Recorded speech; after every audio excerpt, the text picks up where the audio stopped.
against international law, so I'm opposed. No, look, I'm just saying international law is a theoretical concept, and it's literally theoretical because it's not enforceable, and we know that because it's not enforced. So what matters is what's the interest of your country and what's right and wrong. And I'm a Christian, so that's like pretty clear for me. All this shit is wrong. It's completely wrong. It's wrong to send cluster bombs to Ukraine, which you supported. I'm totally opposed to that. Cluster bombs to kill more kids? Like, why? That's wrong. I don't care if international law says it's wrong. That's Was it wrong for America to use atomic bombs in World War II? Absolutely. Really? And I don't to use nuclear weapons? Yeah. Yes. To end the war? Of course. To save many hundreds of thousands more people dying? That's what happened. I don't.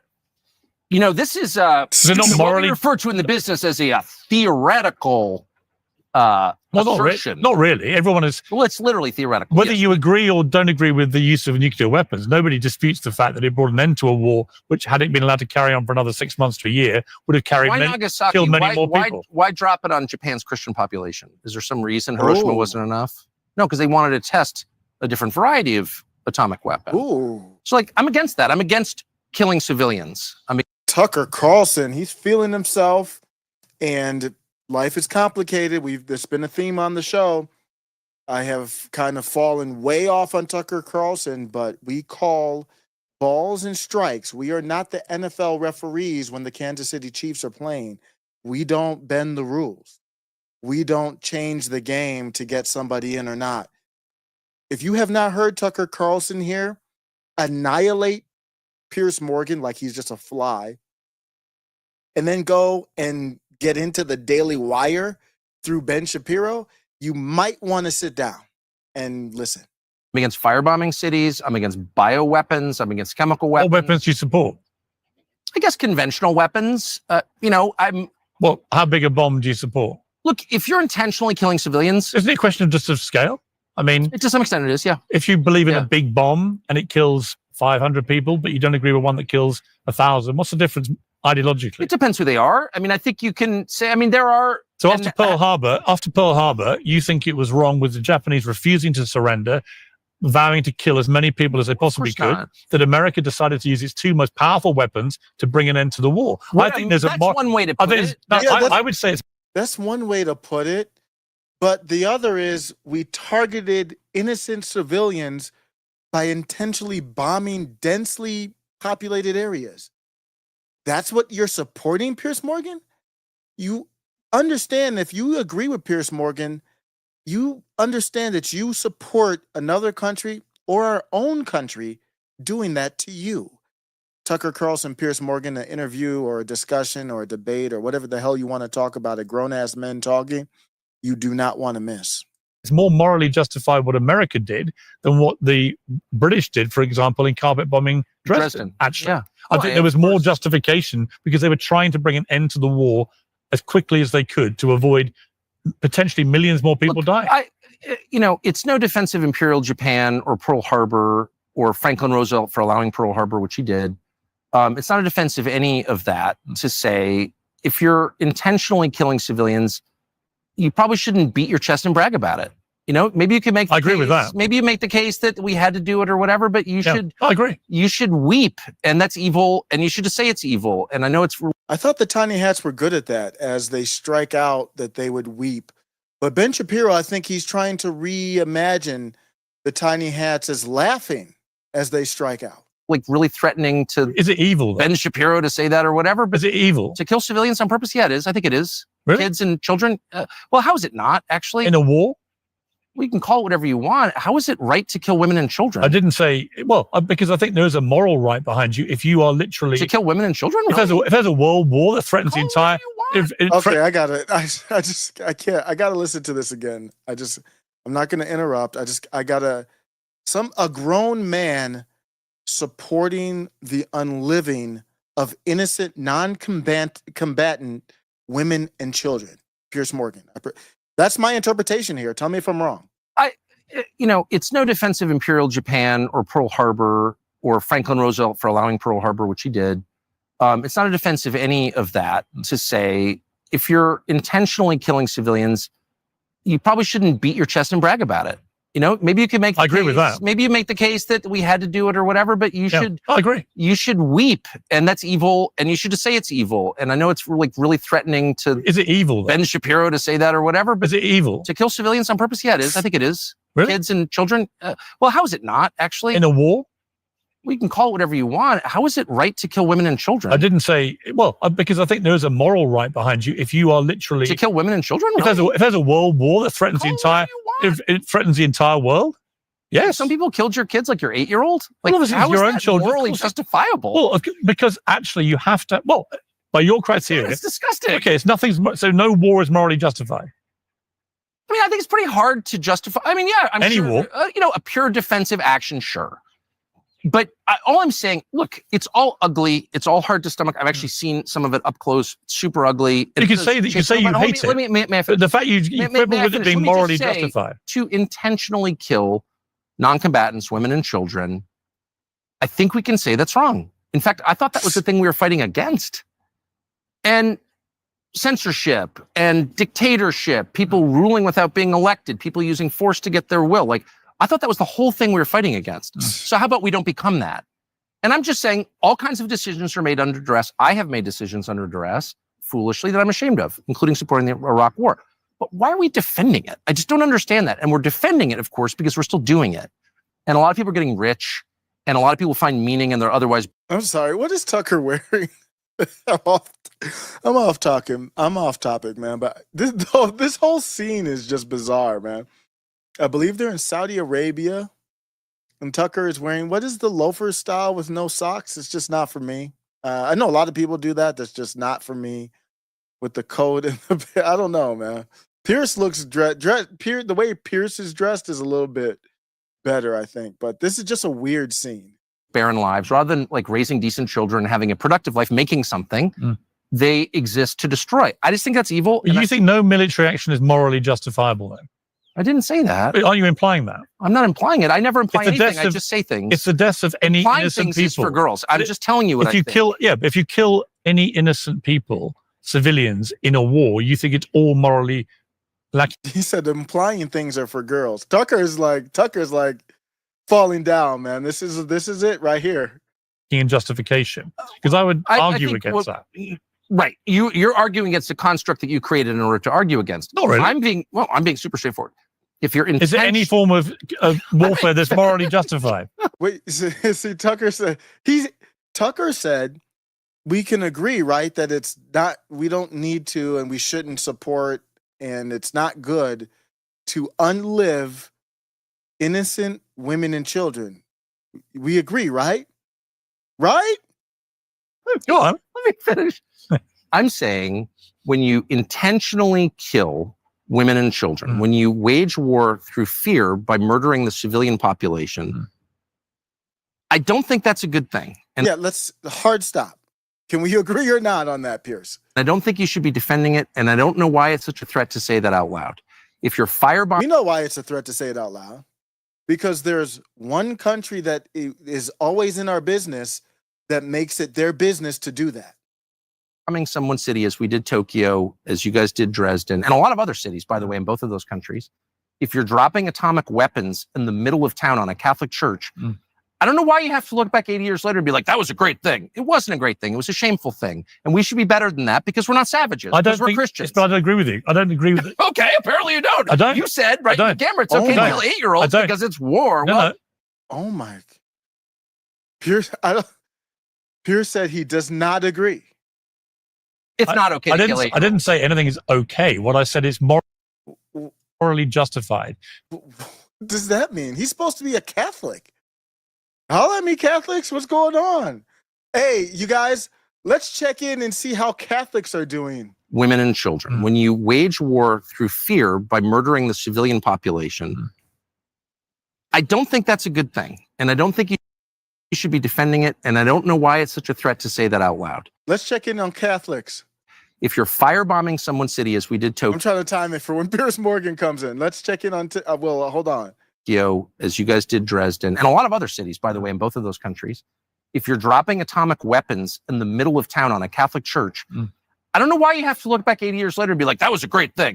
Let's check in on Catholics, see how they're doing. It wasn't a great thing. It was a shameful thing, and we should be better than that because we're not savages. I don't think. Well, let's check in on Catholics and see how they're doing. Christians. Yes, but I don't agree with you. I don't agree with it. Okay, apparently you don't. I don't. You said right on camera it's okay to kill 8-year-olds because it's war. No, well, no. It's not okay to kill 8-year-olds. I didn't say anything is okay. What I said is morally justified because when you have an enemy. Tell me, I'm not an expert in the Bible, y'all. Is this biblically sound? Tell me. Help me out. That is prepared to put 6 million Jews into gas chambers and murder. Oh, there we go. Here we go. We're coming. We're flying real close to the sun. Why was it morally? Let's check it on Catholics. Why was it morally justified?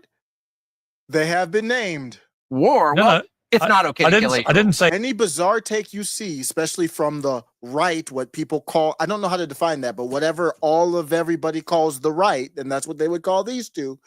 Any single one of them, any bizarre take you hear from the right, it boils down to 6 million, the 6 million number. Anything is okay. What I said is morally justified because when you have an enemy that is prepared to put 6 million Jews into gas chambers. What the hell is he talking about? What are we talking about? And murder 6 million more people. They are prepared to do anything and you have to stop them. And then any response you... What does that have to do with America? You see, what does that have to do with us? We're going way back, but it's the same argument. Give to me is morally justified. Any response? Well, pretty much. If you're taking the war to them to try and end the war. So he's saying, in order to protect the 6 million, you must unlive other innocents. That's what he said. Let's check in on Catholics to see how they're doing. Or trying to defeat a nihilistic group like the Nazis. Yes, it's morally nihilistic. Says the guy who's defending the murder of 8-year-olds. They're nihilistic. I'm not defending the murder of any 8-year-olds. What you're doing is expressing a species of nihilism. The whole point is we are better than you because we have limits. There's some things I'm not going to rape your wife. How do you stop? Hold on, let me finish. Okay. I am not. I didn't hear that part. Man, this took a turn, man. This is a hell of a... Man, 2025 is coming out. These podcasts are lit right now, man. I haven't even done the full Bill. Oh, I did a little bit of the Bill Maher, Matt Gaetz, which was great. There's some pods coming out, man. Jake Shields had a couple. Nick had a stream. Tucker just said, I'm not going to grape your wife. We are... War? No, it's not okay to kill 8-year-olds. I didn't say anything is okay. What I said is morally justified because when you have an enemy that is prepared to put 6 million Jews into gas chambers and murder 6 million more people, they are prepared to do anything and you have to stop them. And then any response you give to me is morally justified. Any response? Well, pretty much. If you're taking the war to them to try and end the war and trying to defeat a nihilistic group like the Nazis, yes, it's morally nihilistic. Says the guy who's defending the murder of 8-year-olds. They're nihilistic. I'm not defending the murder of any 8-year-olds. What you're doing is expressing a species of nihilism. The whole point is we are better than you. You know what frustrates me? Like, if you have the take, just stand on the take. He knows it's a immoral, like a amoral take. It's a take that's disgusting. So when Tucker basically tells him the take you have, like you're justifying it. I'm just trying to tell you where you are and level set. Tucker wasn't trying to even, he's just trying to say that's your argument, right? What do you mean you're not defending it? You're literally defending it. Stand on it, defend it. Because we have limits. There's some things I'm not going to rape your wife. How do you stop? Hold on, let's not do that, Tucker. I don't know how do y'all feel about that one? We're getting in the debate about the country. I know a lot of people tired of talking about. I haven't even begun, man. I'm fresh. I'm a baby in this game. I haven't even begun, man. I know a lot of people have been in the game for decades, so they're tired of the conversation. I'm just fresh in this. I just came off the bench, so we just getting started here. How about we're in they're friendly. They know each other, and they met up in Saudi Arabia for this, I think. And how about in the middle of the discussion, you say, you know what I'm not going to do? I'm not going to grape your wife. Wait a second. Wait, hold up. Where are we at right now? We have to kind of step away from the conversation for a second. That's not something we've, back in the day, we had really drag out, knockout, just, heated type of debates back in college. This for me was like 97 to 01. And I never heard, and the type of debate where there's no beef or anything like that. There's no anything, but people have their opinions. And you're kind of young. You really don't know anything. Looking back at it, none of us, but it's good. That's how we found ourselves. But we didn't really know anything. We thought we did because we knew the books and we were learning all the history. So we're kind of being like Destiny, basically. Kind of being like a Destiny in those arguments. Really whack. But I never heard anybody say, you know what? I'm not going to grape your girlfriend. Everybody would be like, what did you say, my nigga? What did you say? That's a wild one, man. I never heard that one. You tell me if you ever had a debate where when somebody came out and said, you know what I'm not going to do? I'm not going to grape your girl. Justified. Because when you have an enemy that is prepared to... And I'm on Tucker's side here. I'm just wondering if that was the best phrase to use or not. You tell me. You put 6 million Jews into gas chambers and murdered 6 million more people. They are prepared to... You know what? I'm going to give Tucker a break on this because I think he's tired of the 6 million talk. I think he's tired of that. And I think Tucker should just come out and say how he's getting closer. Tucker's on his journey. Let him be on his journey. Anything.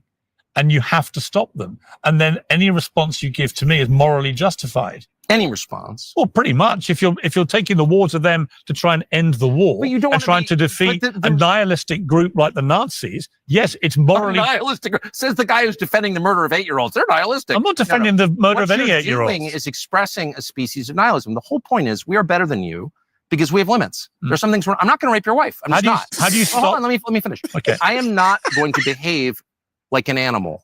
You are. That's why we're at war. You bombed preemptively my Pacific Fleet in Pearl Harbor. We weren't even at war. Why'd you do that? That's outrageous. We're going to punish you for doing it. I get it. But we're not like Not punish, defend. Of course, not defending. There was no threat of invasion. If you're the United States, I mean, you live in a tiny island nation. I think there was a real Japanese attacked Pearl Harbor. That is a form of invasion, isn't it? It was not an invasion. No. Well, yeah. It was an attack. It's a mass attack on I'm not defending America. Pearl Harbor. I don't. You see why they have to go back to the Pearl Harbor? Because they're comparing it to October 7th. They can't. This is the same debate when Tucker went on Joe Rogan, and we're going to go and take it to, it spilled into the Daily Wire.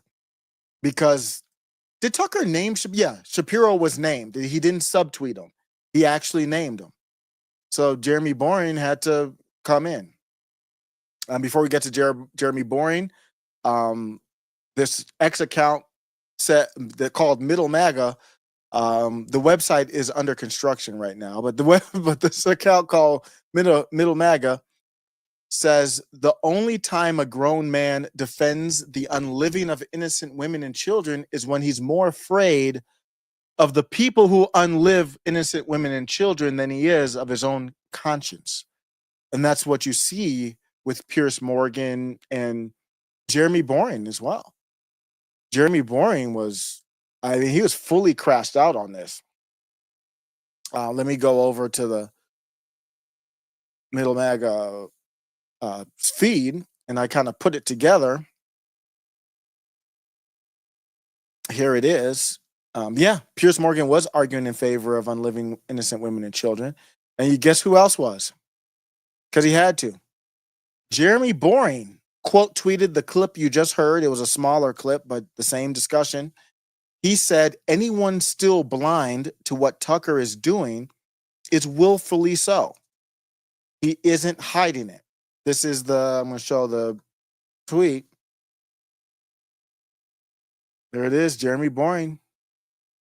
When a man has worse things to say about Winston Churchill and Ben Shapiro, we're putting Winston Churchill and Ben Shapiro together, then Vladimir Putin and Yahtzee apologists, he's making his position pretty clear. What's unclear here, Jeremy, is your position. This is another pet peeve of mine when people say, anyone's still blind to what somebody's doing. If anybody can't see what somebody's doing, but in their statement, they don't make it clear what they're doing. I understand that in your view that it might be, I'm going to give him the most genuine interpretation of that comment, he truly believes that what Tucker's doing is so obvious he doesn't need to overtly state it. Even in that case, you would at some point somehow state it, even if not overtly. What is the take? I don't know. What is Tucker doing? I don't know what Tucker's doing. What do you mean? Say it. Say what you need to say. I honestly don't know what Jeremy Bourne's take is on Tucker. He didn't refute anything Tucker said. Notice that. Valerie says Tucker is actually spot on. Any life lost in war is a tragedy, and that's what he's trying to express. This is really strange. Jeremy Bourne replies and says that is not what he's trying to express. What is he trying to express that? I don't understand. Tucker is one of the most gifted communicators of his generation.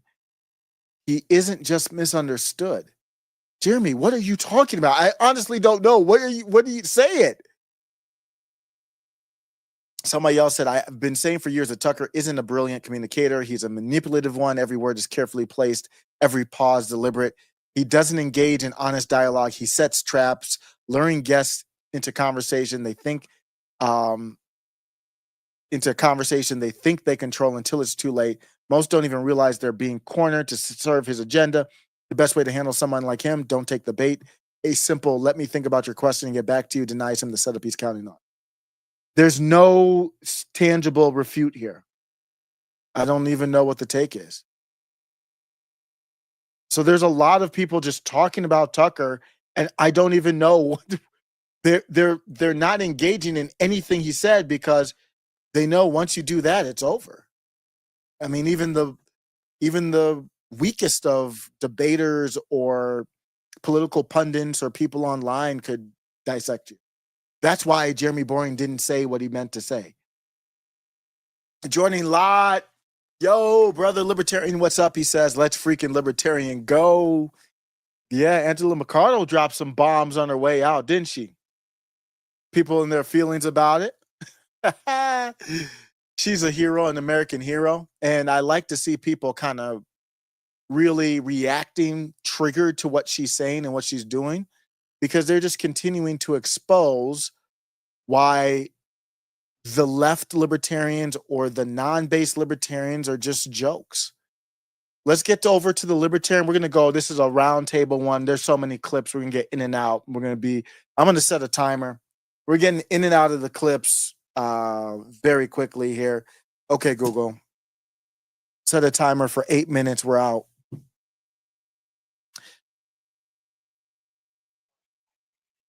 So we're going to do this. Let's do the Angela McArdle, 8 minutes max. There's too much to talk about. This is her farewell. If you don't know, she was the LP chair, and I like how she handled it. She got in, got out. Let's go. And it looks like my audio settings are good. So, I think it's Friday. I'm still working furiously to finish out a whole bunch of tasks. I am the outgoing chair of the Libertarian Party, and I'd like to share some of our greatest accomplishments with you today. I'd like to encourage you, to edify you, to issue some warnings and cautions, and to give you advice on how to keep succeeding in the future. We, as the Libertarian Party, just achieved the biggest political victory in the history of the party. Yes, we I agree. Saved Ross Ulbricht's life. And for me, just to be clear, Ross Ulbricht was never is not a passion of mine to see him pardoned. I understand the position. I have no problem with him being pardoned. I just want to make sure it's clear what my position is. From a political strategy, I don't care what the thing is. It could be reparations. Doesn't matter. That was my take on reparations. I know the blacks were really they got their panties in a bunch. And actually, after I chatted with a lot of them, they understood my take. I was never against them. I just had a different fundamental take on reparations. At the end of my reparations take, I said, the tiny hats are running the damn country. I don't agree with them, but they've amassed the political power to do so. What do you want me to do? Watch what they do and copy what they do and adapt it to what you want. And that's the same thing here with the Libertarian Party. One of the things they wanted, for whatever reason, doesn't matter, was Ross Ulbricht pardon. So did they get the political capital to do so? They weren't going to win any damn presidential election. We know that. Comic Dave Smith is a family man. I don't want any added stress or whatever else onto his, and a lot of things were going on in his life. So they didn't get the boost from him running, but he's on the podcast. So he's still basically running. But the party kind of had a lull because Michael Rechtenwald, I have no beef with him. He seems like a great man, but wasn't right for that role. And I think rightfully lost. And I still follow him. I learn a lot from him. He's way smarter than me. That's not a diss to him. But so it's not over. And Angela McArdle, Michael Heiss, the whole Mises Caucus, they invited Trump in. Everybody, not everybody, a lot of people criticized them for it, and they got a political victory for it. They're in the building for it. They're in the room for it. Let's get back to Angela. A very public way. Now I have heard from Ross's mother, but I have not heard from Ross. I know a lot of people have been asking about that. I think he needs some time to himself, and we should respect that. It's no joke for a nonviolent, innocent person to go to maximum security prison with all manner of murderers and thugs, for 11 years. So very glad he's out, and we'll give him some peace and respect his privacy. We were recognized by the President of the United States 36 hours into his term, which is pretty incredible. We hosted that same president at our national convention, along with Robert F. Kennedy Jr., Vivek Ramaswamy, Tulsi Gabbard, Nicole Shanahan, Thomas Massey, Kash Patel, Mike Lee. It was an incredible event. I'm very proud of that. During my tenure, we held all kinds of amazing events. Rescue the Republic, which was... This is part of what you have to do in politics, is lay the case. You always have to remind people. It's easy for most of us who follow this every day to know a lot of what they did. I don't know everything that she did, but if you're following the Libertarian Party, but everybody doesn't. So you know how politics works. You got to remind people. It's our biggest outreach event, as far as I know, in the party's history. At least it was planned and coordinated with the party. Rage Against the War Machine, which I'm so glad to have worked with Nick Brana and members of the Dissident Left on. We covered that. That was a beautiful thing. First anti-war rally specifically aimed at opposing the United States' involvement in the war in Ukraine, and possibly the catalyst for reigniting the entire anti-war movement after a period of more than 10 years of silence. Absolutely. It was beautiful. We have built incredible relationships in the Libertarian Party under my leadership. RFK Jr., who is a lifetime member of the LP. I criticized, remember when Dave Smith was a little cozy, because I thought Dave Smith was going to run. And I think at that point, maybe I wasn't following it, or he already knew that he wasn't going to. And looking back at it, I don't have a problem with it anymore. So I will change my take, and I will admit I was wrong. Even though I'm not a full RFK guy, he helped them get in the room. So you could see their strategy working. It's like RFK-J is leaving the Democrats. Well, we can it doesn't matter if he's a libertarian or not. That's irrelevant. These libertarian purists get on my nerves. That's not the point. The point is to acquire political power, and then you can do some things.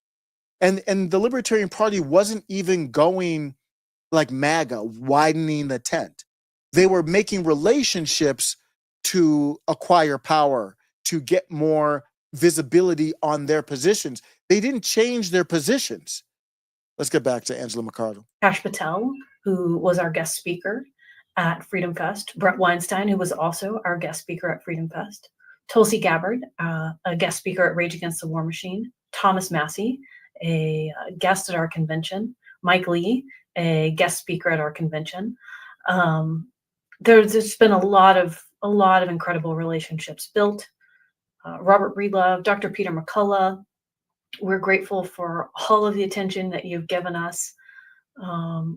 Roger Ver, Julian Assange, whatever work we've been able to do to advocate on your behalf.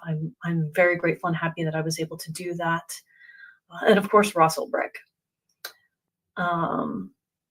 What's really incredible is I can call up a lot of these people, and I'd like to be able to transfer these relationships over to the next chair. And that's one of the reasons that I've endorsed Michael Heiss to take my place. I believe there needs to be continuity. So I believe if she's going to do that, that means he wants it. And if he wants it, then, I mean, he obviously should get it. And he obviously thinks that that's the right move for him right now. I wonder if he's playing the chessboard, and I call him the libertarian Steve Bannon. I think he's playing the chessboard, and he's saying, we have to continue this momentum. We can't have another, everybody's fired up, everything's good, Ross Ulbricht got pardoned, and then Chase Oliver, that's not going to happen, but we can't assume, I don't know the inner workings, but somebody like Chase Oliver becomes LP chair and then dampens things again, and you got to ramp it back up. I think that's what he might be thinking. Let me know. That's a little dabble on what's going on with the Libertarian Party. Let me know if you know, Jordan. Did she say what she was going to do? I haven't heard that. I just heard the clip that made people kind of, she said some clips about changing the logo to a lion and all kinds of stuff. So let me know what you think on that. Jordan Lott says, heck yeah, Angela McArdle is legend. She should be in the Libertarian Hall of Fame based. I like that. Absolutely. Mike Has Bad Knees says, still need a libertarian in the cabinet. Trump promised that, didn't he? And I think he's looking at, that's one of the downsides with, not downsides, but you have Vivek Ramaswamy come through and you almost kind of say he's a libertarian. You have RFK come through and you almost say that he's a libertarian. And I think Trump's thinking that Tulsi, I think Trump, if you were to ask Trump right now, I don't think he's been asked this. Like, what's the libertarian? I think he would say Tulsi Gabbard. I guarantee you he would say Tulsi Gabbard, RFK, and he would think that Vivek, not in the cabinet, but Vivek had the position for like a hot second. But Vivek was a part of the lead-in. They did a lot more work leading into the inauguration than I thought. That's why they were off to a running start. Yeah, SWIL talks about the planes falling out of the sky, man. I don't know what's going on. The news is just crazy around it. I haven't covered it because I actually don't have much to say about it. There's some good videos about, I've watched a lot of the videos from like the pilots and everybody covering it, where it looks like, we had the incident where the plane was coming out. It was DC, right? And the helicopters coming out of DC, the planes landing from Kansas, just horrible, man. Did you see that there was 2 young kid ice skaters on the plane?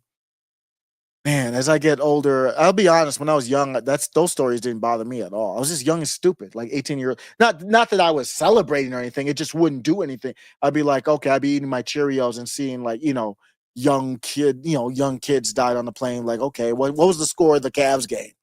Now I don't give a damn about the Cavs, and I see the young kids that were ice skating, dancing, and I'm like, damn.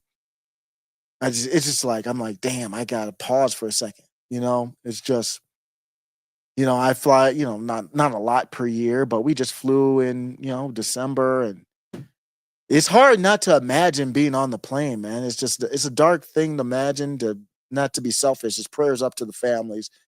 Man, I just don't know what to say. And I will say this, I don't know enough. I don't like going out on a limb without backing in evidence, but in the back of my head, I feel like we don't know everything that's going on. And it doesn't seem like it's all connected, but it's just, I don't know. The F-35 in Alaska just fell, I don't even remember what happened with that. Just fell out the effing sky. $1 billion plane or whatever it cost. I mean, not the pilot was safe. It's not all about the money, but it's just weird. So those planes have so many problems. It's just, what is going on? And we got drones now. Why are we flying F-30? Why are we getting F-35s? Iran is just stockpiling these cheap 10K drones. They just swarm those things with drones. I don't know what's going on, man. So there's so much there. Then we had the drones over New Jersey. What happened to that? Then Trump came out with a statement on the drones over New Jersey. And I'm like, what? It's like, Trump, you gonna lie to us too? I mean, of course he is. I mean, I sound like a damn idiot to see. And I'm not trying to diss Trump like that. I think he might have some reason to do it. I'm not even looking to diss Trump with that, because there's so much behind the scenes, this national security stuff. But I can't lie. That's kind of like, I got the vibe like Trump, like A2 Trump. It's kind of like how I felt. It makes sense. Let's go to friend of show, ChatGPT. Are you friend of show, ChatGPT? I'd say so. I'm here to help and chat whenever you need. I have you on mute because you talk too much. Let me try it one more time. Are you friend of show, ChatGPT? Absolutely. I'm friend of the show. Oh, okay. Okay, that's cool. What did Trump say about the drones over New Jersey, or Trump's administration since he took over? What did they say about these weird drones over New Jersey? Let me check for you.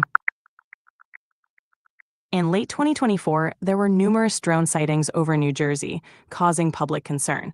White House Press Secretary Caroline Leavitt clarified that these drones were authorized by the Federal Aviation Administration for research and other purposes. She mentioned that many were operated by hobbyists and private individuals, emphasizing this was not the enemy. You can find more details at theguardian.com. Wait, what? What? Yes. The clarification was to address public concerns and ensure everyone knew these drones were not a threat. Oh, okay. Do you think they might have been looking for something? It's possible they were conducting some kind of surveillance or testing. Yeah, it is possible, isn't it? What do you think they were looking for? It could have been anything from monitoring for security purposes to... Oh, no. Oh, yeah, I'm sure. Yeah, it's definitely something to think about. Yeah, it's a lot to think about. It really is. There's always more happening than meets the eye. Yeah. So then we have, tell me about the horrible incident that happened today with this Mexican medical plane falling out the sky and just crashing. What happened with that? A medical plane from Mexico crashed in Philadelphia on January 31st, 2025, killing all 6 people aboard, including a child patient and her mother. The Learjet 55 exploded shortly after takeoff, setting several homes on fire. The crash occurred near Roosevelt Mall in the Ronhurst neighborhood. The National Transportation Safety Board is investigating the cause. You can find more details at apnews.com. Yeah, isn't this... So we had the F-35. I'm not saying these are connected at all. And that's why I've been hesitant to cover this topic. I don't want to make it sound like I'm connecting them, but this is what's in my head. So we had the F-35. Then we had the helicopter that could have been operated as a drone, and we didn't get confirmation whether it was operated as a drone or not. We got the recording that it sounded like somebody was controlling the plane, and it ran straight into an airplane landing coming in from Kansas City. And then now we have this Mexican medical plane crashing. What are the chances of all these things happening? It's understandable to feel concerned when you see multiple incidents happening close together. I don't know if I am concerned, but that's not my feelings here are more just, I'm kind of bewildered because of the probability that we're looking at for all these things happening. So, and then we had the what was the boat, the cargo ship? What was the bridge in Baltimore? The Brotherly Love Bridge or whatever. What was the bridge in Baltimore where the cargo ship ran into it? The cargo ship involved in the Baltimore Bridge collision is the MV Dolly. On March 26, 2024, it struck the Francis Scott Key Bridge, causing its collapse. 6 construction workers lost their lives in the incident. Thank you. Mike Has Bad Knees has it quicker than, and there's a delay on the live. So Mike Has Bad Knees is pretty fast. He's beating me with the chat. Mike, you're my chat GPT. But here's my thing. We're covering it now. I'm just wondering, because remember, with the cargo ship, there were rumors or concerns that it could have been remotely operated. Is that true? Where did we end up with the concerns on the cargo ship that hit the Francis Scott Key Bridge and the remote controls? Was that ruled out?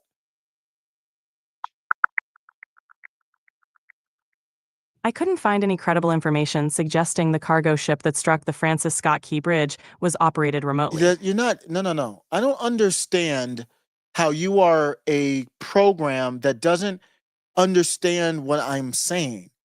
I said, was it ruled out? Please, going forward, I want you to comprehend what I'm saying and think through it logically. There's a disconnect here. I asked you a very specific question. I choose my words very carefully. Has it been ruled out that it was controlled remotely? Yes or no? No, it has not been officially ruled out. Isn't that weird? We're almost a year out, and it hasn't been ruled out that it was remotely controlled. We saw the boat, the cargo ship, rammed straight. It made a straight turn into the damn pylon for the bridge. And when you speed it up, it didn't look. You couldn't tell because the thing is so slow. When you fast forward it in like 5x speed or 10x speed, it looked like a kid with a remote control boat that rammed it straight into it on purpose. It's definitely unusual. The investigation process can be lengthy. Okay, thank you. What's the update on the F-35 in Alaska? Has terrorism been ruled out in regards to that crash of the F-35 that happened, I think it was in Alaska?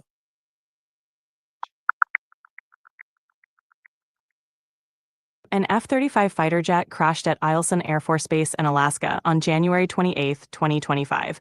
The pilot safely ejected before the crash. The Air Force has ruled out terrorism as a cause. Oh, they have? Okay, what was be concise, what was the cause? The cause is still under investigation. Wait, what? Whoa. What is going on right now? I asked you if they ruled out terrorism. How could they rule out terrorism if they don't know what the cause is? They can rule out terrorism based on preliminary evidence and security assessment. What has caused them to rule out terrorism? They've likely ruled out terrorism based on... Don't ever, if you think you have to say likely, don't even talk to me. Search the internet. What have they...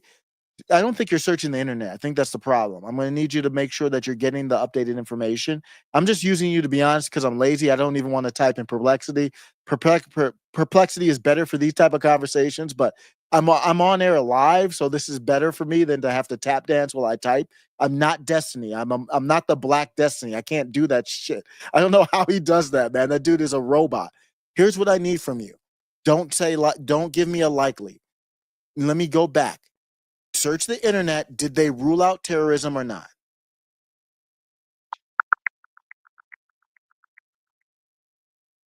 On January 28, 2025, an F-35 fighter jet crashed at Carlson Air Force Base in Alaska. The pilot ejected safely before the crash. The Air Force has ruled out terrorism as a cause. The crash occurred during a training exercise, and the pilot experienced an in-flight malfunction before ejecting. The Air Force is conducting a thorough investigation to determine the exact cause. I don't like... I am really... Do you understand why I'm really upset with you?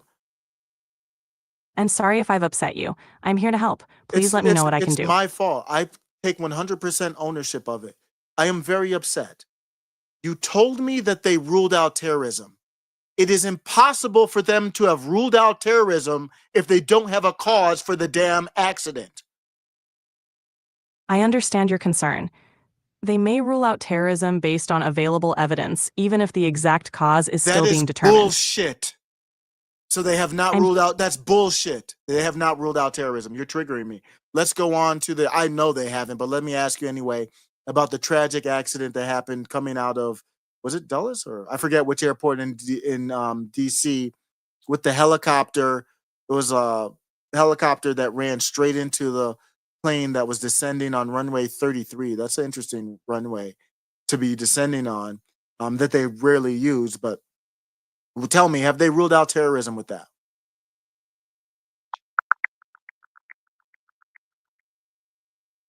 On January 29, 2025, an American Airlines regional jet collided with a U.S. Army Black Hawk helicopter near Washington, D.C., resulting in 67 fatalities. The FBI has ruled out terrorism as a cause of the crash. That's You can find more. bullshit. That's bull. What is the cause of the crash then? The official cause is still under That's investigation. bullshit. They haven't ruled out terrorism then. So I don't even need to ask you about the rest. Thank you, ChatGPT. I greatly appreciate your help. You're welcome. If you have any other questions, feel free to ask. Or maybe not. I might be done with you. Mute. A waste I'm here of if you need effing time. I'm sorry you feel. Yeah, that's where I'm at with it. I just have that feeling like something's going on. I don't know what it is. The thing that comes to mind is sabotage. That's what comes to mind. And they're It's looking for understandable. stuff with drones. Yeah, it might be a private, it might be the government. You know what the government does is when they don't want to own up to what they need to do, they just hire a private person to do it. If they want to censor the pandemic during the pandemic regime, they just outsource it to social media and protect social media and threaten social media. If they want to search for whatever they're searching for with drones, they'll maybe contract with a private company. And can we get FOIA on that? No, it's national security. That's all they have to do. To me, Exactly. something weird is going on. I don't It's know. not- It seems like what it seems like to me is some type of cyber or something like that. I don't have any evidence. That's why I normally didn't want to cover it. I'm not blaming anybody. I'm just going to be, if people want it to be discussed, I'm just going to let you know where I am. I am not claiming anything other than something is off. Something's not right. This is not normal. Something's off, and I don't know what it is. And I guess that's all I'm going to say. Keith Ward said, ask her if the spike proteins from the jab are proprietary. That's a good one. ChatGPT triggers me, and I don't even think it's in a good way right now. So I'm good on it right now. I'm really good on that. 4 survivors taken to a fire station. Wow. News update there.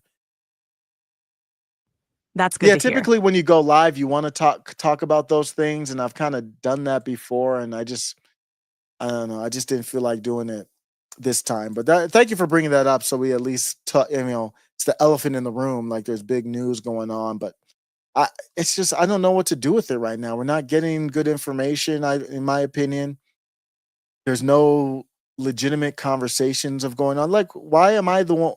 I watched MSNBC. I didn't hear anybody ask about that, about the possibility of terrorism. I mean, to me, that's the obvious thing. We're in wars, proxy wars, sending money to people, creating enemies. The border's been open for a long time. I don't know if anything of that's connected or not, but we've made a lot of enemies, unnecessarily so.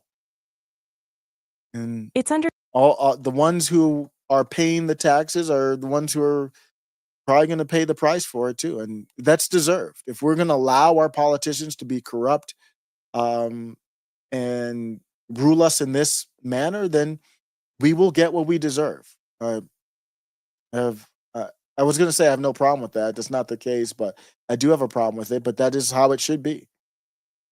I'm going to talk about the top 10 things Trump did today, but how am I going to do it? Through the Griff game? I need to do a segment for After Show Carter, so let's get the Griff game going. Let's have fun with it, though. This is going to be Sebastian Gorka and Destiny. That's an interesting combination. That's an interesting combo. I'm gonna break out with them and see what they're doing. This is a older clip. I'm gonna take it to modernizing the clip though. With this reaction, we're gonna talk about the top 10 things Trump did today, Friday, January 31st. Every part of Donald. Oh, I want to go to this part. This is the part where I found it was interesting. And I'm not a fan of Gorka, but you tell me, I thought Gorka just demolished this dude. I just want it to be common sense. Does anybody with a straight face have the capacity to say, yeah, the Democrats are strong on the border and immigration, and Trump isn't. I mean, it beggars belief. It's risible. That's it's risible. That's one of the weaker points Stephen made, but I think a very strong point that he made right at the end, and one I'd like to hear you answer. So this is Stephen Bonnell, aka Destiny, on the Triggernometry podcast, but it's Trigger Debates. And we are seeing some debate channels coming up, which is great to see. Crossfire, there was a market for it, and it's, Andrew Wilson and the Crucible is doing well, and of course Piers Morgan. This is Sebastian Gorka, somebody who I don't really like. I think is a MI. Let me not say that out loud. Let me not finish that. I kind of held on to the 6. I was like, he's like an MI. I was like, you can see me working as the algorithm was like, what are you about to say, my nigga? The algorithm's like, you might as well just say it. We know what you're about to say. Sebastian Gorka on with Destiny on Triggernometry with the Trigger Debates, and we're going to interweave this conversation with the top 10 things Trump did today on so many things happening on January 31st. Is Donald Trump, you say, didn't build the wall because there was a lack of support from the other side. They were not acting in good faith. Okay. Well, you think there's going to be more good faith after he gets elected, let's say in 2024? Right. I'm not sure it's the good faith that's the problem. He seems to paint President Trump. No, you said this earlier. No, but let me just unpack it in terms of what's possible and what isn't. I said this when I was in the White House. I said it after I left the White House.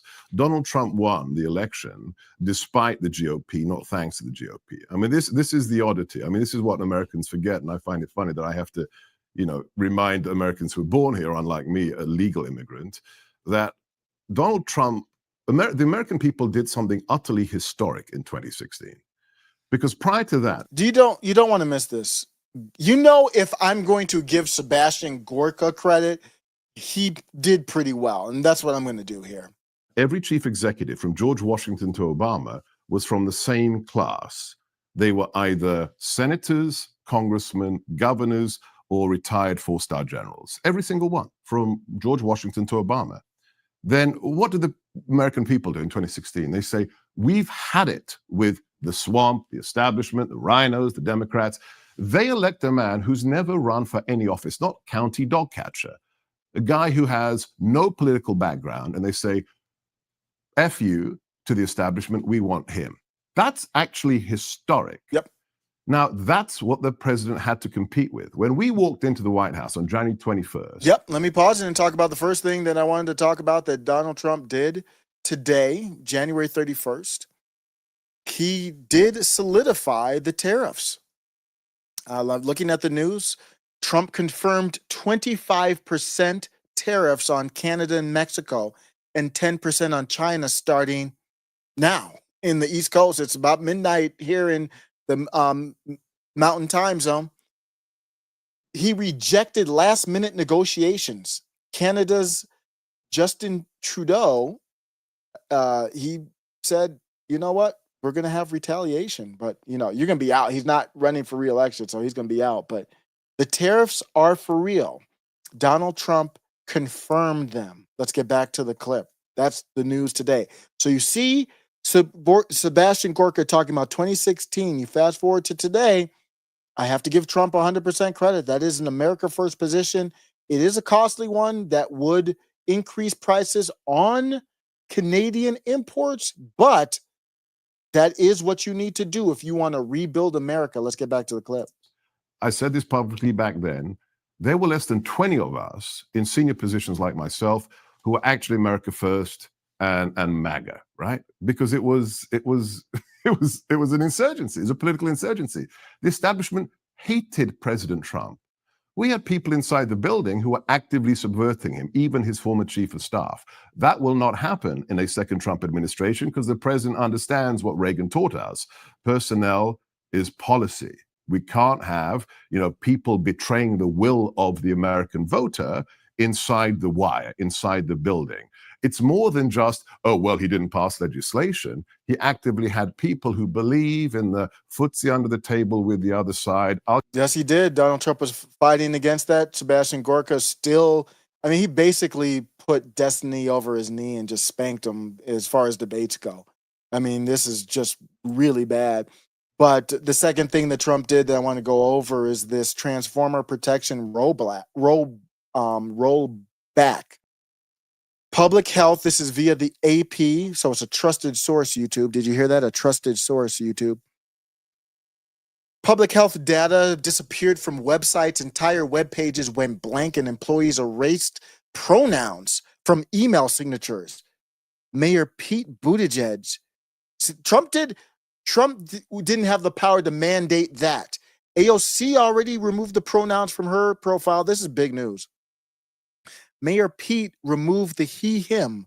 So if you're at work and you felt obligated, if you're on LinkedIn, you feel obligated, it's over. It's done. If Nate, I think it was, I remember it was one of the Tower, is it the Tower Gang dudes? One of them said, it was Royce, I think, he said, if Mayor Pete, you don't have to pretend to be gay anymore. Mayor Pete, it's over. You don't have to pretend anymore, man. You sacrificed a lot for the grift. But thankfully, you don't have to, let's just say, take it anymore. Federal agencies scrambled to comply with a directive tied to President Trump's order rolling back protections for transformers. The Office of Personnel Management directed agency heads to strip, gender ideology from websites. It's not as base as you might think. They went from the LGBTQ whatever plus stuff to just LGB and thought that was based. Nice try. It's better than nothing, I guess, but that's definitely not based. Some parts of government websites appeared with the message, the page you're looking for was not found.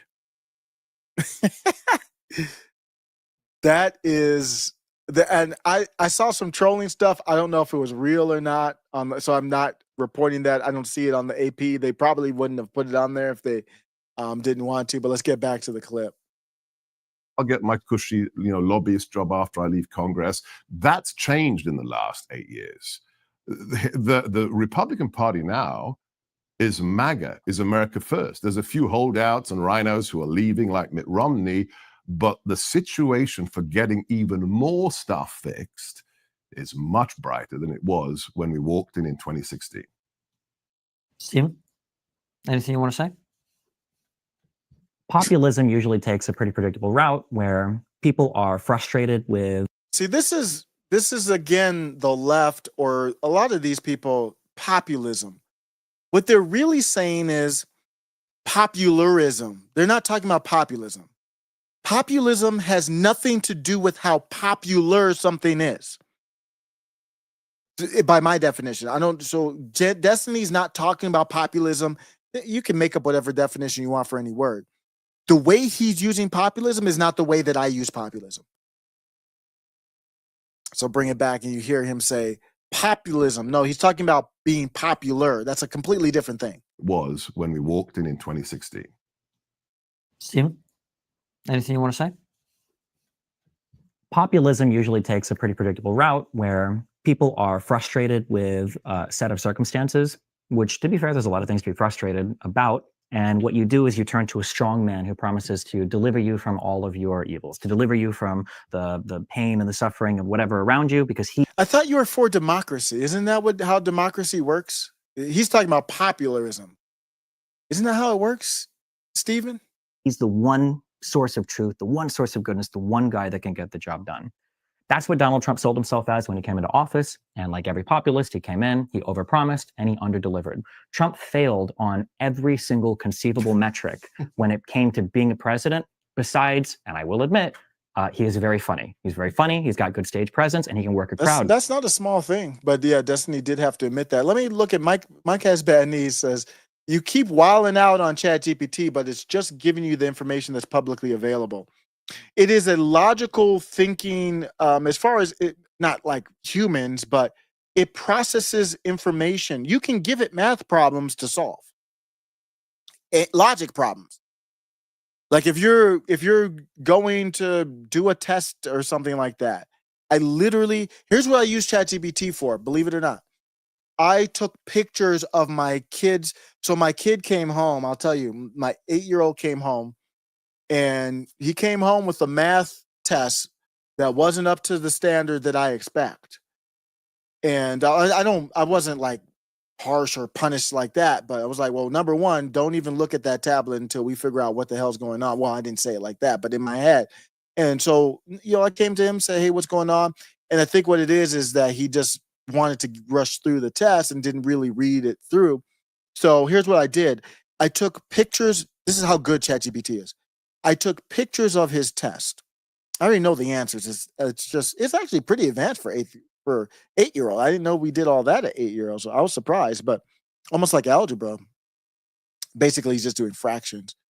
But I wanted ChatGPT to analyze based on the work, his handwriting, based on the work he did in the question, analyze this and tell me if I'm putting together a lesson plan for him to address this, where do I start?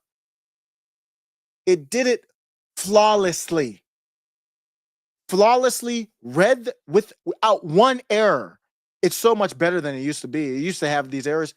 Without one error in any of these things, based on the question and his handwritten answers.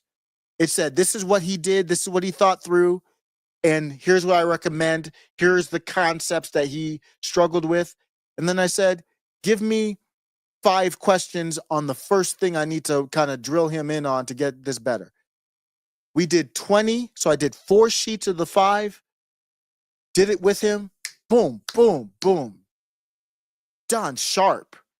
Attacked right where he was struggling. Oh, it was, and I printed it out. Oh, just next level. My point is, when I ask it, well, you got the information from the news, wherever you got it from, you have to really make it source it, because it could have made that up. But let's say it was right and said, because I don't think it's right. I haven't seen anything anywhere ruling out terrorism. I think they're lying. I don't think ChatGPT is right there. But say, well, it is right. Logically explain to me how you can rule out terrorism if you haven't explained what happened. That logic has nothing to do with the information. There is something programmed into ChatGPT to not allow it to go against that narrative with its logic. That is not an accident. It's impossible. You can't go through logical math questions and be able to do that. It's the same logic to say,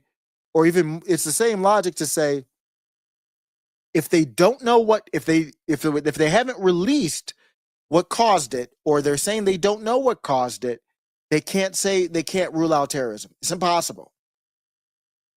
So that's why I crash out on it. And I use it because, kind of fill the dead air, but I messed this segment all the way the hell up. But you know what I'm going to do? I'm just going to chop it up into 2 segments and F it.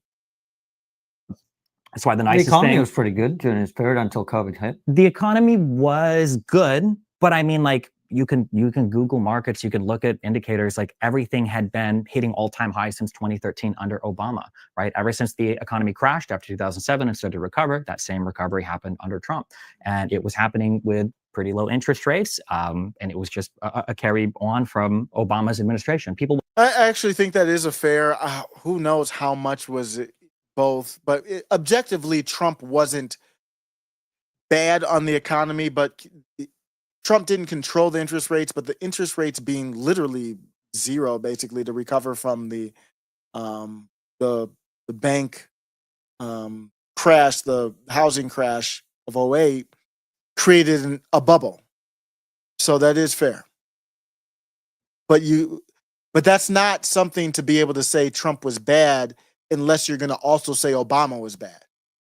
And Destiny wouldn't do that. We'll say, well, the economy was really good under Trump. What did Trump even do? He did a bunch of tax cuts and... Well, yeah, Trump didn't do the tax, but he pushed for them. But that's a pretty big thing. That's it. He didn't really do much else. Hold on. And then as a quick... Wait for Gorka to answer. Gorka just goes off. Big thing again, I'm sorry, but my managerial experience in the ordinary world, outside of the YouTube world I live in now, is limited. But I was a supervisor in a restaurant. If I was given a shift and all my tables were dirty, and I'm sorry. Could you imagine having to work for Destiny? Could you imagine having a job at a restaurant and having to work for this bro right here? I don't know, man. I couldn't do it. I couldn't do it, man. economy was good, but I mean, like, you can do tax cuts and that's it. Let me It answer didn't that. really. This is the first time I heard this, that Destiny was a manager at a restaurant. Let me watch out. answer Hold that on, question. hold on. And then as a quick thing again, I'm sorry, but my managerial experience in the ordinary world, outside of the YouTube world I live in now, is limited. But I was a supervisor in a restaurant. If I was given a shift and all my tables were dirty, and my manager comes in and she sees my restaurant, it's my ass. I'm in trouble. I can't say, like, well, these employees were working against me and these guys didn't show up and these guys didn't call in. She said, okay, well, you're getting paid the big bucks. It's your responsibility. You're the leader there, right? When Trump was coming into office, because I am an ardent capitalist. Well, I do have experience, not in restaurant. Well, I do, but not as a manager in a restaurant, just, high school jobs. But beyond high school, I do have experience in that managerial or supervisor role. That's not exactly the case. You never blame anybody else, but the people who report to you, they do matter. So Destiny's not arguing against Gorka. He's saying that, yeah, they were subversive. He's basically agreeing that they were subversive. But he's just saying it's not an excuse. So I would want to lock him down on that first. Like, Destiny, first of all, it sounds like you're admitting that basically everybody under Trump was trying to undermine him, right? And Destiny would probably say yes, because that's the moral thing to do, is what I would think he would say. The only redeeming quality I saw was, well, okay, he is a business guy. So at the very least, maybe he's got some comprehension in terms of how to get people with different opinions to actually work together. And he is the most divisive leader in like all of U.S. history, or at least in recent U.S. history. The idea that, even his former chief of staff was against him, like that's a point in favor of Trump. These are your people. You're nominated. How is it that every person that's worked with him, how is it that his former... More emotion from the left. He's the most divisive. I mean, even people on the right don't even call Biden really. They do, but it's usually in response, like Gorka's going to do that here. It's usually in response to this regime type of take to kind of defend as a not whataboutism, but as a retort. But they don't normally proactively say Biden's divisive, but he gets emotional and does that. I'm going to do a little bit more of this clip and then I'm going to move on. Attorney generals, his chiefs of staff, his personal friends, his personal lawyers. When you have this many people around you that are saying to the rest of the world, don't trust this guy. This guy is no good. I don't work with him anymore. I don't trust this guy anymore. Like, at what point do you look at him and you're like, okay, well, maybe it's not actually the deep state, every single institution, all of the media, all of the world, all of academia, and all of the politicians against him. Maybe it's just kind of like a bad person who's not very good at getting his job done. This is, it's like... I'm going to let Gorka go off, and then Mike has bad knees. I'm going to do the chat GPT of 08, and then we might go back to another one too, just to hash out some stuff. So good ideas there. Like you live in an alternate universe. I know you're on YouTube and that those are your qualifications. But We're all on YouTube, Seth. No, I'm not. No, I'm not. I've been banned. I've been banned on YouTube, right? So, I take that as a mark of honor. I'm on Rumble. So this idea that he failed at everything. Yeah, that's a great description of Joe Biden, from mortgage rates to inflation to the price of energy to surrendering in Kabul to the invasion of Ukraine to October the 7th. Yeah, massive successes in the last 3.5 years. Let's talk about my bailiwick. Let's talk about national security. We had been told by our predecessor, Obama, that ISIS, quote, is a threat we just have to get to learn to live with. Can't be solved, just going to live with it. When we came into the White House, President Trump got the lawyers out of the way and unleashed JSOC and Delta Force. Within 5 months, the caliphate of ISIS was gone, kaput. China, we initiated a trade war with China. We facilitated the rise of NATO to such an extent that under President Trump's presidency, defense spending shot up by $400 billion inside NATO. The guy who was going to destroy it actually saved it. Then we look at, the Middle East, 5 peace accords in less than 4 years. These are meant to be failures for us. Let's look at the international environment. Under Obama, Ukraine, Crimea, taken. Under Biden, again, a second invasion, hundreds of thousands of Ukrainians and Russians dead. The largest loss of Jewish life since the Holocaust in Israel, and then the absolute surrender and betrayal of the Afghan people in a withdrawal that made Saigon look like a small incident. These are supposed to be the successes. And as to this, he's the most divisive. It's so peculiar, but I find it incapable, I find it impossible to remember my former boss giving speeches in front of iconic locales, such as Independence Hall in Philadelphia, bathed in red fascistic light, with Marines standing flanking him, labeling half of America extremists and fascists, and preaching to us about white supremacy in his State of the Union address. That really brings us together. This is the man who told us, Biden said on his inauguration, I'm going to bring you together by calling half the nation white supremacists, when the real racist problem in America are the Democrats on the campuses saying death to America, from the river to the sea if you're Jewish. That's the left today. Radicals who hate America. I go back to my original point. And then this strange idea of populism, using this label as a smear, some kind of pejorative.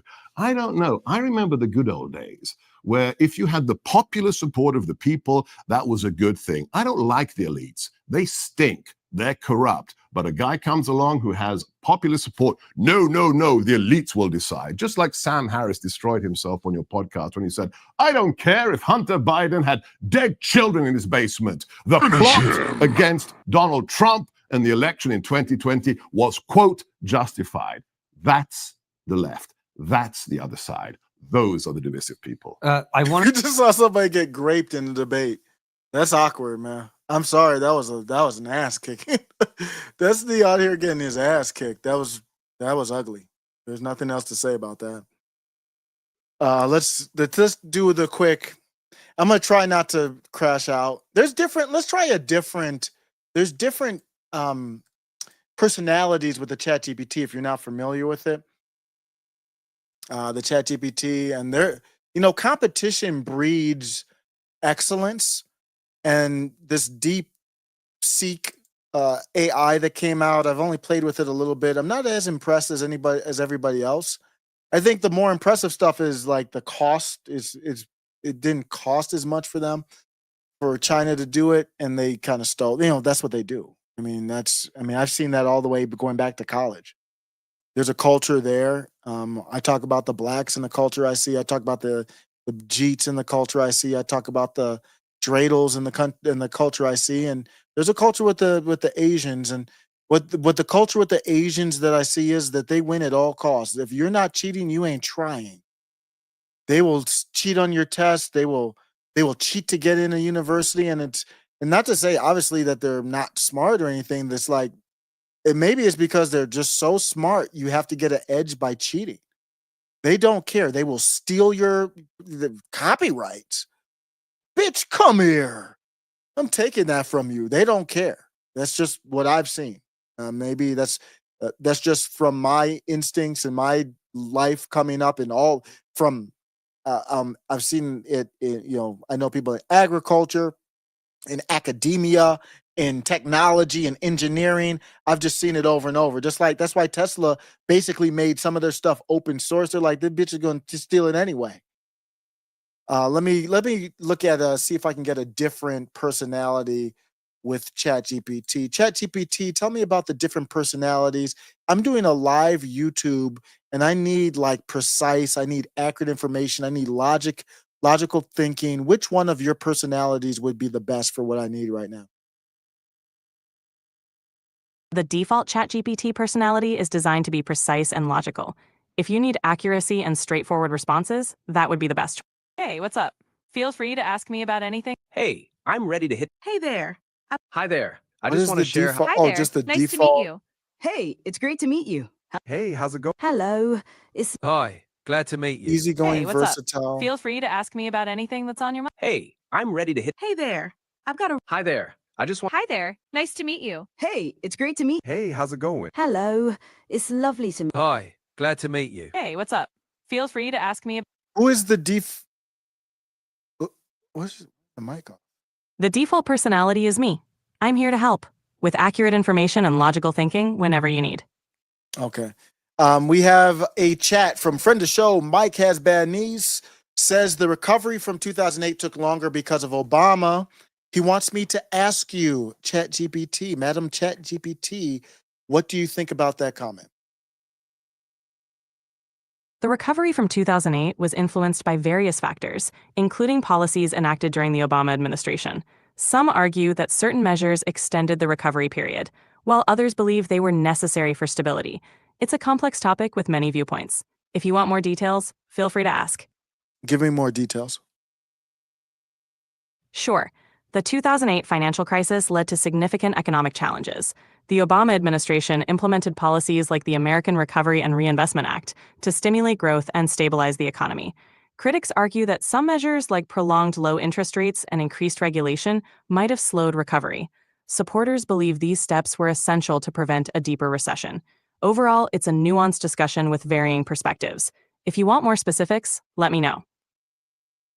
What specifically, what's the argument that he prolonged it? The argument that Obama's policies prolonged the recovery often centers on certain factors. 1. Regulations. Critics argue that increased regulations like Dodd-Frank made it harder for businesses to expand. 2. Spending and debt.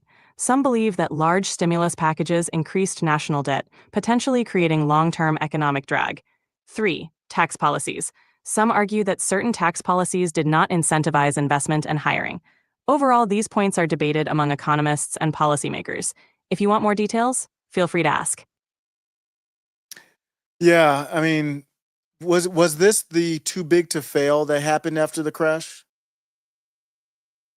Yes, the too big to fail concept became prominent after the 2008 financial crisis. Man, what a disaster Obama was. Wow. Man, when you look back at, I voted for Obama twice. Wow. It's interesting. Go ahead. It happens. Many people reassess their views over time. Yeah, Obama was a disaster. Thank you, SWIL, if you're still here for the $1 super sticker. So Keith Ward said, have ChatGPT speak in Christopher Walken, please. Can you speak in Christopher Walken? I can't do impressions or specific voices, but I'm here to help with anything else you need. CHX37 says, I'm exaggerating a bit, but, quote, being honest from a Chinese perspective is being honest to your friends and family. A person owes F all to a stranger or a company or government. I agree completely. That's well said. That's much better said than I did. That's a nuanced perspective. Cultural differences can definitely shape how honesty is viewed. Echuck says, also, it looked like those who directly enabled the 2008 financial crisis were rewarded with the stimulus, TARP, and TARP 2. I agree completely. What do you think, ChatGPT? Many people share that sentiment. The bailouts did save critical institutions, but also sparked debate about accountability and moral hazard. It's a complex issue, with valid arguments on both sides. Tell me about the pandemic. I say the pandemic was the greatest transfer of wealth from the poor and middle class to the regime, upper class type of people. I think a lot of that was due to indirect tax of inflation, but also because of who made money off the pandemic, politicians, elite. Tell me about how and there was money, influx of money was lended directly to the Federal Reserve? Is that when quantitative quantitative easing started? Quantitative easing actually started in response to the 2008 financial crisis. The Federal Reserve began it to inject liquidity into the economy. During the pandemic, similar strategies were used, leading to a significant influx of money. Thank you. The reason why I'm bringing that up is, and I forgot it even started with '08. That's when it really started. There's comparisons to financially how these two crises were played out. Yes, both involved significant government intervention. Quantitative easing and stimulus measures were central in both responses, impacting the economy in complex ways. It's interesting to compare how each crisis was managed. If you'd like to dive deeper into specifics, feel free to ask. No, that was a better experience, maybe because Mike has bad knees. Is like, bro, calm down. It'll be all right. And we had a much better experience. I appreciate that. Mike is great, man. Mike, you got to do you have a mic set up, man? You got to jump on the live. Like, we have Ray come up on, and I should do more of that to get people on, man. That's excellent stuff. Mike was like, I know how to get this brother calm down. I can get you. Just listen to me. Just be nicer. Don't get your blood pressure up over ChatGPT. That's not healthy for you. That's what Mike has bad knees said. You stressing yourself out, bro. Calm down. I haven't done an Andrew Wilson react in a while, and why am I going to do it? For the reason that I haven't done an Andrew Wilson react in a while. This is actually a great clip here. Andrew Wilson, did you see him on Tim Pool? That was great. I mean, Andrew Wilson on Tim Pool was great, man. It was a good, really good episode. So I'm kind of like choosing my spots when to watch Tim Pool now, and I'm glad I watched this one. Let's take a look here. I'm gonna share my other screen, let that Tim Pool up. This is gonna be another Griff game react. Becerra. Yeah. He is a lawyer, former AG of California. Before that was a U.S. rep representing downtown L.A. He's not a doctor either, and that's who they appointed. This is proof, guys. Please, the whole Democrat liberal infrastructure is whatever the right is for, we're against. Yeah. Even if it's like you have butylated hydroxytoluene in your food, you don't know what it is or why you're eating it. It's a good thing. Well, why are the representatives though? Here's the thing. I will say this: the one good thing that they've done for us. This kid's a dork. Like, what a dork. Look at this nerd, right? He's going, guys, listen to me. He's like, who's going to ever listen to this dipshit? Nobody's going to listen to this guy. That's why, no. That's why 4,000 people left him and came over here, right? Yeah. They're not going to listen to this dork. It's ridiculous. And all listen to the doctors. You know why chronic disease in the United States is rising? Is because of obesity. Well, Chris, why is obesity going up? If the government's doing their job, completely wrong. So colon cancer has been on the rise among healthy young people. And this is a huge story. There was a couple of studies that came out recently suggesting that high fructose corn syrup and emulsifiers have been causing colon cancer in healthy, fit, athletic young people. High fructose corn syrup, like I just said earlier, that industrial product, that and seed oils, things like this, really bad. So let's play a little bit more. Capitalism. Everybody has more money than ever in the most complex, well put together society ever on the face of the planet. Wrong. Look at where I'm sitting. I'm sitting in a vehicle where small explosions in the back will propel me forward to the nearest fucking McDonald's. Where I just gotta pause. Chris, in the front. Are you aware that Chris? Was that for real? That was awful, man. I've had those moments too, but that's a pretty bad one. That's a pretty bad one. He said small explosions in the back. Does he not know where the engine is? Is that serious? Wow. Man, is his father proud of that? Wow. I don't know. But that's Chris. How do you pronounce his name? Is it Maury? Chris Maury and Harry Sisson. I actually was in a Twitter space with them. I think it was Twitter when I was in the space. It wasn't even X. But you know what I will give them credit for? They potted me up. And my screen name in there was Middle MAGA. And they potted me up, and I forgot the topic. It was something about working across the aisle or something like that. And they listened to me. The people on the right, they don't pod me up. Because, right now they know I'm crashed out against certain people or a certain group. but it's only the far right that will pod me up now. The regular right, they won't even. The libertarians might. I don't know. I haven't been in a lot of libertarian spaces, but believe it or not, Chris and Harry. This is Tim Pool on Timcast. Chris and Harry did give me a chance. We had a civil conversation on a space one time. Are you? They're in the front of the car. I don't know that Chris is aware, but impoverished countries have cars too, and other combustion. The combustion engine is not unique to the United States. Get a meal that's very calorically dense and yet low in nutritional value, and I can That's do it correct. cheaply and in like 5 minutes. We fix this via education. I don't know, eat a diet that consists of more whole foods, Wrong. for example. Okay, He's taken the libertarian route, which is really weird. He's so. I don't know what's wrong about that. I agree completely. I think that's why there's certain group with a certain type of skin color that might match mine. Why I think that's the biggest reason why they're struggling I think it's an education thing in part. Oh, these liberals are so anti-right that they'll even become libertarians to argue with the right. I reject the free market solution to all of these things. I drive to every diner. That's a tough comment to hear from Tim. How many times do I start a reaction to Tim? How many times lately am I starting a reaction to Tim? And we're not even talking about the country or anything right now, that country. So how many times have I started a reaction to Tim and then I'm like, what is your take, bruh? I don't know. Am I changing or what's going on? I don't understand I think Tim's changing.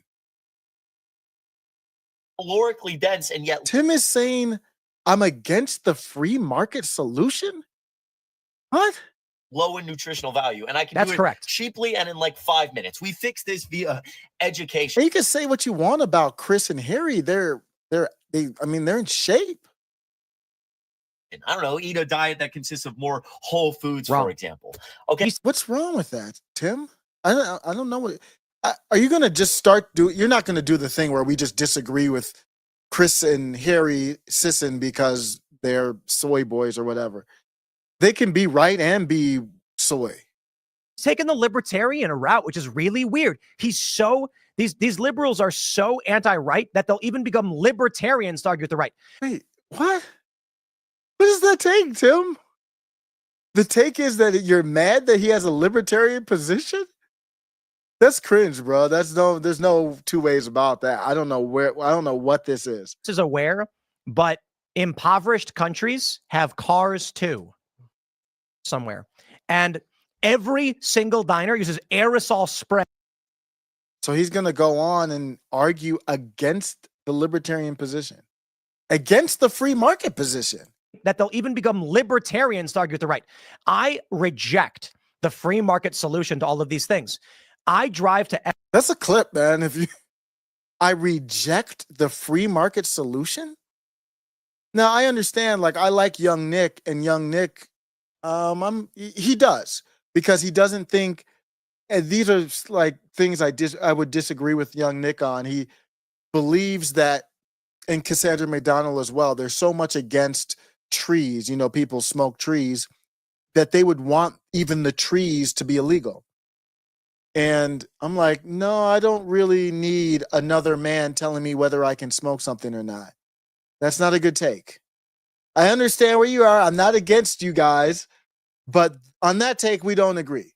There's not going to be another grown man to tell me what I can smoke or not. But that's where we are now. I mean, especially if it's a natural tree that exists in the world. Like, what are you talking about?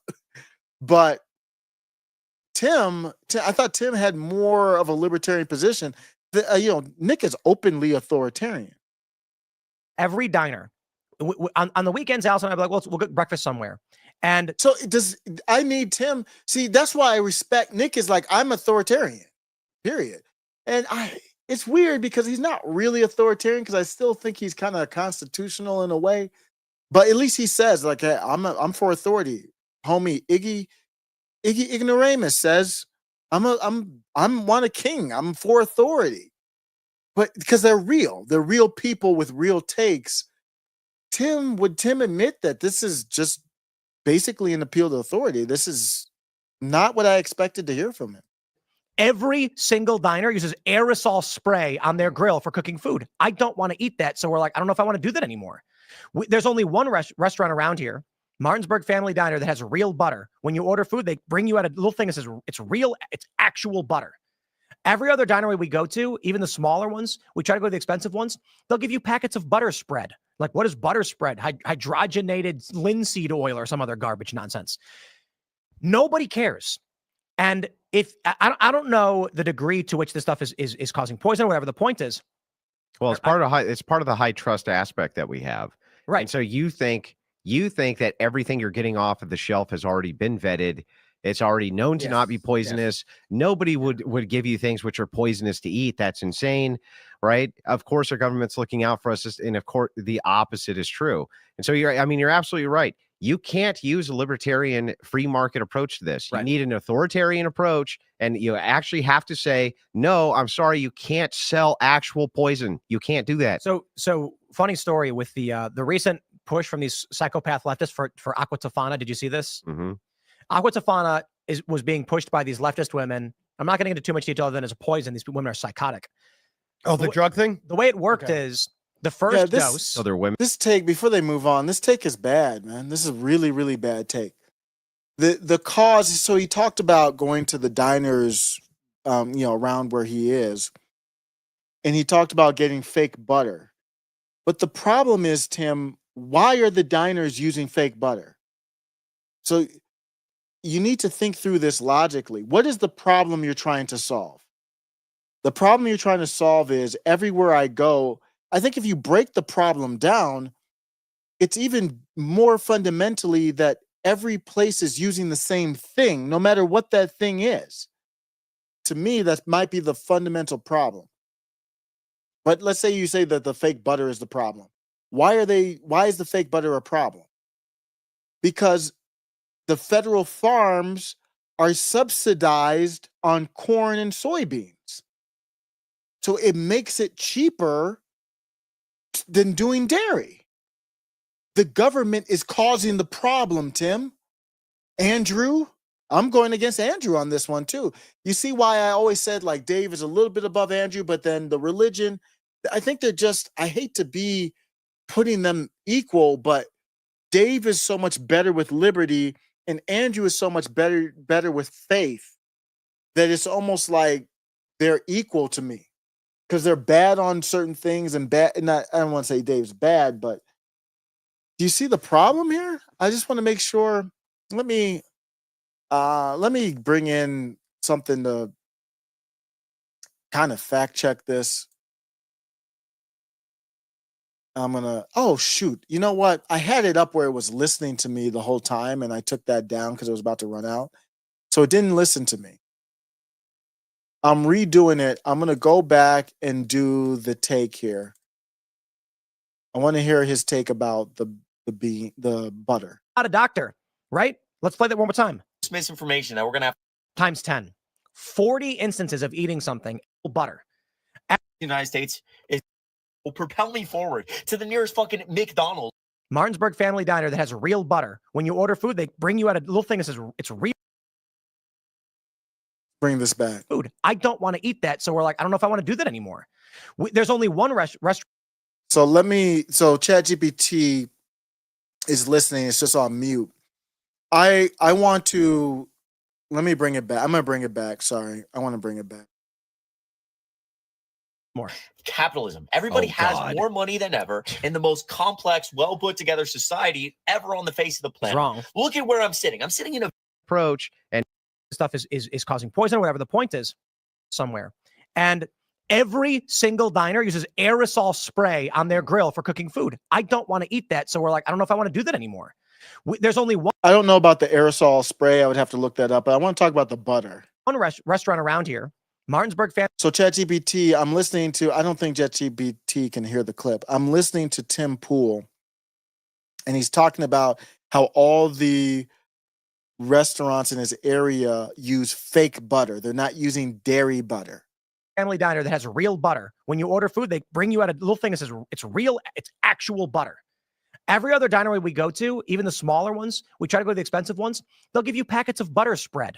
So he's saying that he's going to some restaurants and diners and they're using butter spread, which is fake butter. Like, what is butter spread? Hydrogenated linseed oil or some other garbage nonsense.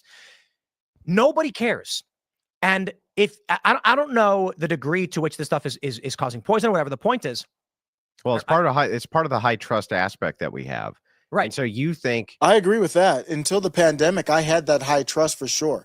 Until the pandemic came, I did not think the government would do anything that would cause people to be unlived or lie to that extent, believe it or not. you think that everything you're getting off of the shelf has already been vetted. It's already known to not be poisonous. Nobody would give you things which are poisonous to eat. That's insane, right? Of course, our government's looking out for us, and of course, the opposite is true. And so you're absolutely right. You can't use a libertarian free market approach to this. You need an authoritarian approach, and you actually have to say, no, I'm sorry, you can't sell actual poison. You can't do that. So here's the problem. I'm going to go to ChatGPT now. I'm going to go to ChatGPT to kind of flesh out this, my concern here.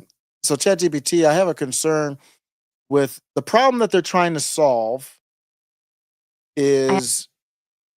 So ChatGPT, the problem that Tim Pool and Andrew Wilson are trying to solve is why are they seeing fake butter being used everywhere? And their answer is the only way to solve it is through authoritarian measures. Basically, not real authoritarian, but the government demanding something to break that up. And they actually, literally, Tim said he was against the free market. There was no free market solution to this. So I think that's what I want to attack. My take is government subsidies have made alternatives to dairy cheaper, and that's why you're seeing it. So the authoritarian aspect of it has already happened, and that's the problem. What do you think? Your take makes sense. Government subsidies can indeed distort the market, making certain alternatives Search up cheaper. and make sure that I'm right, though, on the government subsidies on whatever soy or corn. I don't know what the fake butter is made out of. You are correct. Government subsidies for crops like corn and soybeans have made ingredients like soybean oil and corn syrup more affordable, contributing to their prevalence in butter substitutes. This does suggest that market distortions due to subsidies play a role in why these alternatives are widely used. Yeah, and there's nothing else that really needs to be said. It's a cringe take. I think it is an example of kind of like Harry Sisson is on, and Tim's not. So Tim does that when someone's not there in person. Tim does that a lot. He did do that with Brad Palumbo too, though, I think. But I actually agreed with Tim with the Brad Palumbo stuff. But yeah, I think he was just trying to go against Harry Sisson and failed. He just fell flat on his face, just to be honest with you. Crime Watch. Everybody wants me to ask ChatGPT something to cry. Oh, is this Crime Watch Minneapolis from Twitter? Oh my goodness. There's royalty in the building. I used to live out. I obviously follow. How many followers does that account have? That account probably has a ton of followers. What is it? Crime Watch? Is that the real Crime Watch Minneapolis? That's quite a surprise. I used to live out in the area. It's always interesting to see familiar names. Yeah, that's the real one. It looks like. Yeah. Wow. I just followed you on my after show Carnage. Appreciate you stopping through. I used to live out in the Twin Cities area, a unique part of the country. I liked it out there. Believe it or not, the food. I'm off the rails. The food. One of the most shocking things about living in the Minnesota, kind of close to where the Floyd stuff happened. I was not in the city. Trust me. I was in the burbs. I was out in White Bear Lake and Hugo. Yeah, I wasn't out. No, you wouldn't catch me out on the north side. No. I did work in St. Paul, but you wouldn't catch me out in these Crime Watch streets. No, Minneapolis was kind of hardcore, to be honest with you, in certain areas, man. They be wilding out. That's a great follow. Crime Watch Minneapolis on Twitter. On X. That's a great follow. Ask ChatGPT how Bill Clinton caused the 2008 collapse. I'm curious to see what that answer would be. I mean, I think the answer is basically the subprime. Yeah, because Bill Clinton wanted to, remember he said everybody should have a house or whatever. Sounds good, but then I was a loan officer a little bit around that time frame. But let me get to the ChatGPT. ChatGPT, I want to ask you a question. Sure, feel free to ask. Crime Watch Minneapolis, really royalty on X, has asked in the chat, asked GPT about how Bill Clinton caused the 2008 collapse. ChatGPT, how did Bill Clinton, what is the case for describing how Bill Clinton caused the 2008 collapse? The argument that Bill Clinton contributed to the 2008 financial collapse often focuses on his administration's policies related to housing and financial deregulation. Two key points are: 1, Community Reinvestment Act, CRA enforcement. Clinton's administration enforced and expanded the CRA, encouraging banks to lend more to low and moderate income borrowers. Yeah. Oh, sorry, I didn't keep going. I accidentally interrupted. No worries. Continuing. 2, repeal of the Glass-Steagall Act. Clinton signed the Wow. Somebody in the chat, CHX came right into the, I forgot the name. I've completely forgot about that. Repeal of Steagall Act. Is that how you pronounce it? Yeah. Continue. I interrupted. Just continue. No problem. So, the repeal of Glass-Steagall removed the separation between commercial and investment banking. This allowed banks to engage in riskier financial activities, contributing to the buildup of the housing bubble. These policies, along with others, are cited as contributing factors to the 2008 financial crisis. Yeah. Does that answer it, Crime Watch? Yeah. Yeah, I think that's what it, I mean, basically, it's The Big Short. It was a great movie, actually. That was a really good movie. I think they did really well with that movie. The Big Short. It's a good movie. ChatGPT, what's the Rotten Tomato popcorn meter, the fan meter on the movie The Big Short?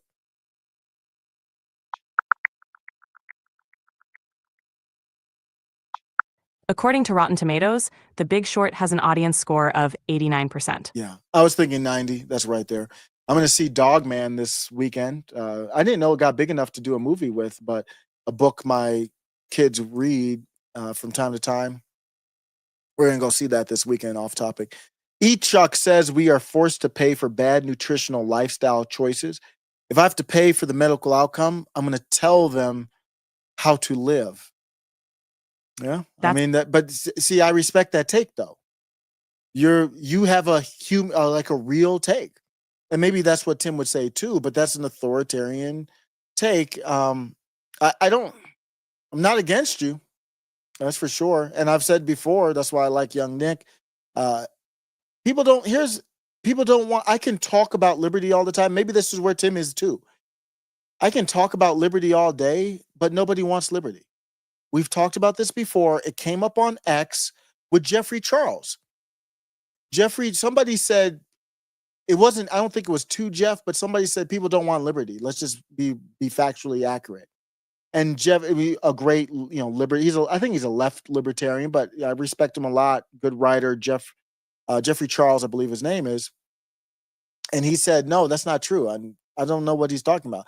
I replied to him and I said, yeah, I did my classic 80 to 90% of the people are NPCs. You've got 10, I think 20 is very high. So probably about 10% of the country fighting to control the other 90. So most people don't want freedom. You, in your world, like your libertarian world, yes. But if you got to get out of that world and you see most people don't want freedom. That's why we don't have it. It's true that Mike Has Bad Knees says, Michael Malice says that the average doesn't want to be free. They just want to be safe. I agree with that. That's a base take. That's exactly what it is. They just want to be safe. That's why when crime starts going up, that's why they don't want the immigration. Everybody sees it now. There's not one downtown area in this country that you go to that you think, well, I'm cool at night. Name a downtown area. I'm serious. Maybe there is one that you know. I know for sure the hell it's not Detroit. I know for sure the hell it's not Chicago. I know for sure as hell it's not Denver. Give me the downtown area where you just walk around at night and you think you're cool. Give me the downtown area where you just walk around and it's all good and your head's not on a swivel. I saw this video on X where it was a man walking with a woman and the man was thinking, the man was kind of smiling, the woman was smiling, the woman was up a little bit ahead of him, and the man, they were trying to use the voice of what the man was thinking. And the man was thinking, and Josie the redheaded libertarian's the one that I saw post this. And the man's thinking, there's two guys over there. If I might be able to take the little one, but the larger one could be a problem. And he's like a robot scan, like RoboCop scanning the area. Like, is that dude packing, or is there who's behind me? Like looking to be safe.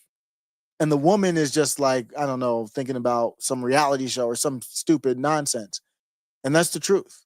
And there's not one place in the downtown area. That's why I tell my wife, I'm not walking down no downtown, because she's just walking down. I mean, she's pretty actually fairly street smart, because she's been in some rough areas before. She knows how to carry herself, but still, I'm just too, like, I don't know, man. It's just me. And then we got the kids. It's like, this kind of, it always feels like, I mean, I hate to say it, like the beginning of Batman, where Bruce Wayne, it was Bruce Wayne Sr. had to kind of get in front because the Joker came out of the dark alley and tell the kids and the kid and it was just one kid and the wife to go on. I can't lie, that does play. I don't know how we got on this topic of crashed out, but that's how it plays out for me. I don't even like going. We don't go nowhere in the city, and definitely not at night. It's very rare. You asking for problems. It's not how it should be. That's too bad. Really too bad. These cities should be beautiful. That's why you got Crime Watch Minneapolis. That's why that account's blown up so big. Literally all it does is, I mean, really just let me show you what this is. A great X account. This is like one of the good things about X. It just posts like what it gets from probably, you remember those old, what they call CB4s? My dad loved those, where you could get the public frequency of the police fire. And we would hear, hey, PB, whatever they say, APB here, and a bar fight here. You'd hear it right there and know where it was. And in Cleveland, we would listen to it. Southeast Minneapolis, UMN officer help call for off duty at Sally's saloon. It sounds like the Wild Wild West. South Minneapolis Squad 371 reports popping off a block away from them near Chicago and East Franklin Ave. Hennepin County Squad saw people in two vehicles capping at each other. This is what they do. They just show you what's going on. So it provides value. It's North Minneapolis. That's a rough part right there. I mean, some people, if you're from real rough area, like the east side of Detroit, you'd probably be like, that's nice, but it's rough. Responders are on site of a house fire where ammunition is exploding. Jeez. Downtown Minneapolis, report of, I don't know what to say, that not being able to breathe underwater at Loring Park. The person has been pulled out and reportedly not breathing. Responders did not locate any victim at Loring Park. The incident was originally reported via text by a nearby resident. Just wild. Was it fake or what? You don't know what's going on. You got the Somalis out there. You got the blacks out there. Yes. And then you have the passive aggressiveness out there from the natives. It's just a weird mix of, it is a clash of cultures in Minnesota for sure. It's like is it Nordic or Swedish? That like a Viking, that's why they're called the Vikings. Like a Viking style, like there's a lot of it's really attractive, like a lot of tall people from that type of background, where it's like the pale skin, blonde hair, tall women, very attractive women out there. Chuck says, at its heart, I prefer the libertarian approach. Let them choose to be unhealthy, but they are 100% on their own medically. There is no stomach for that among our voting public, apparently. But how are we really subsidizing it? Are you talking about for people who are living off the government? Or, I mean, my take is I am for universal health care. Are you talking about just through insurance? How we all share the cost? I think you're right. I just want to make sure I understand. Chuck says, instead, my monthly expenses have inflated $3,000 to $4,000 per month. They're near DFW between inflated medical home. Yeah, okay, you're talking insurance there. I see. Materials, live on a farm, food costs. Yeah. Yeah, it's hard though. I have to think through that, because insurance by its nature, you have to share the cost with the with the people who are not going to use the hospital a lot, and then with the people who will. Otherwise, it just wouldn't work because they balance each other out. So I am saying there should be government funded, at least basic healthcare insurance. But there is no retort to your take. Yeah, I have to think through that a little bit. Yes, he said insurance and obesity related Medicare cost. Yeah, I'm laughing because I saw this TikTok, man. This was funny. Let me show you this TikTok. It was hilarious. This is what Saturday Night Live would be or should be if it were funny. You just random people doing skits on TikTok that are hilarious, and Saturday Night Live can't be funny. How does that work? And then we might get to Michael Knowles and Nala. We might get to that next after this take. This was funny right here. Let's get into this. Lyft. They're making fun of the Lyft driver who sued Lyft because she was too fat, and the guy was like, "Don't get in the car." This was a real life scenario.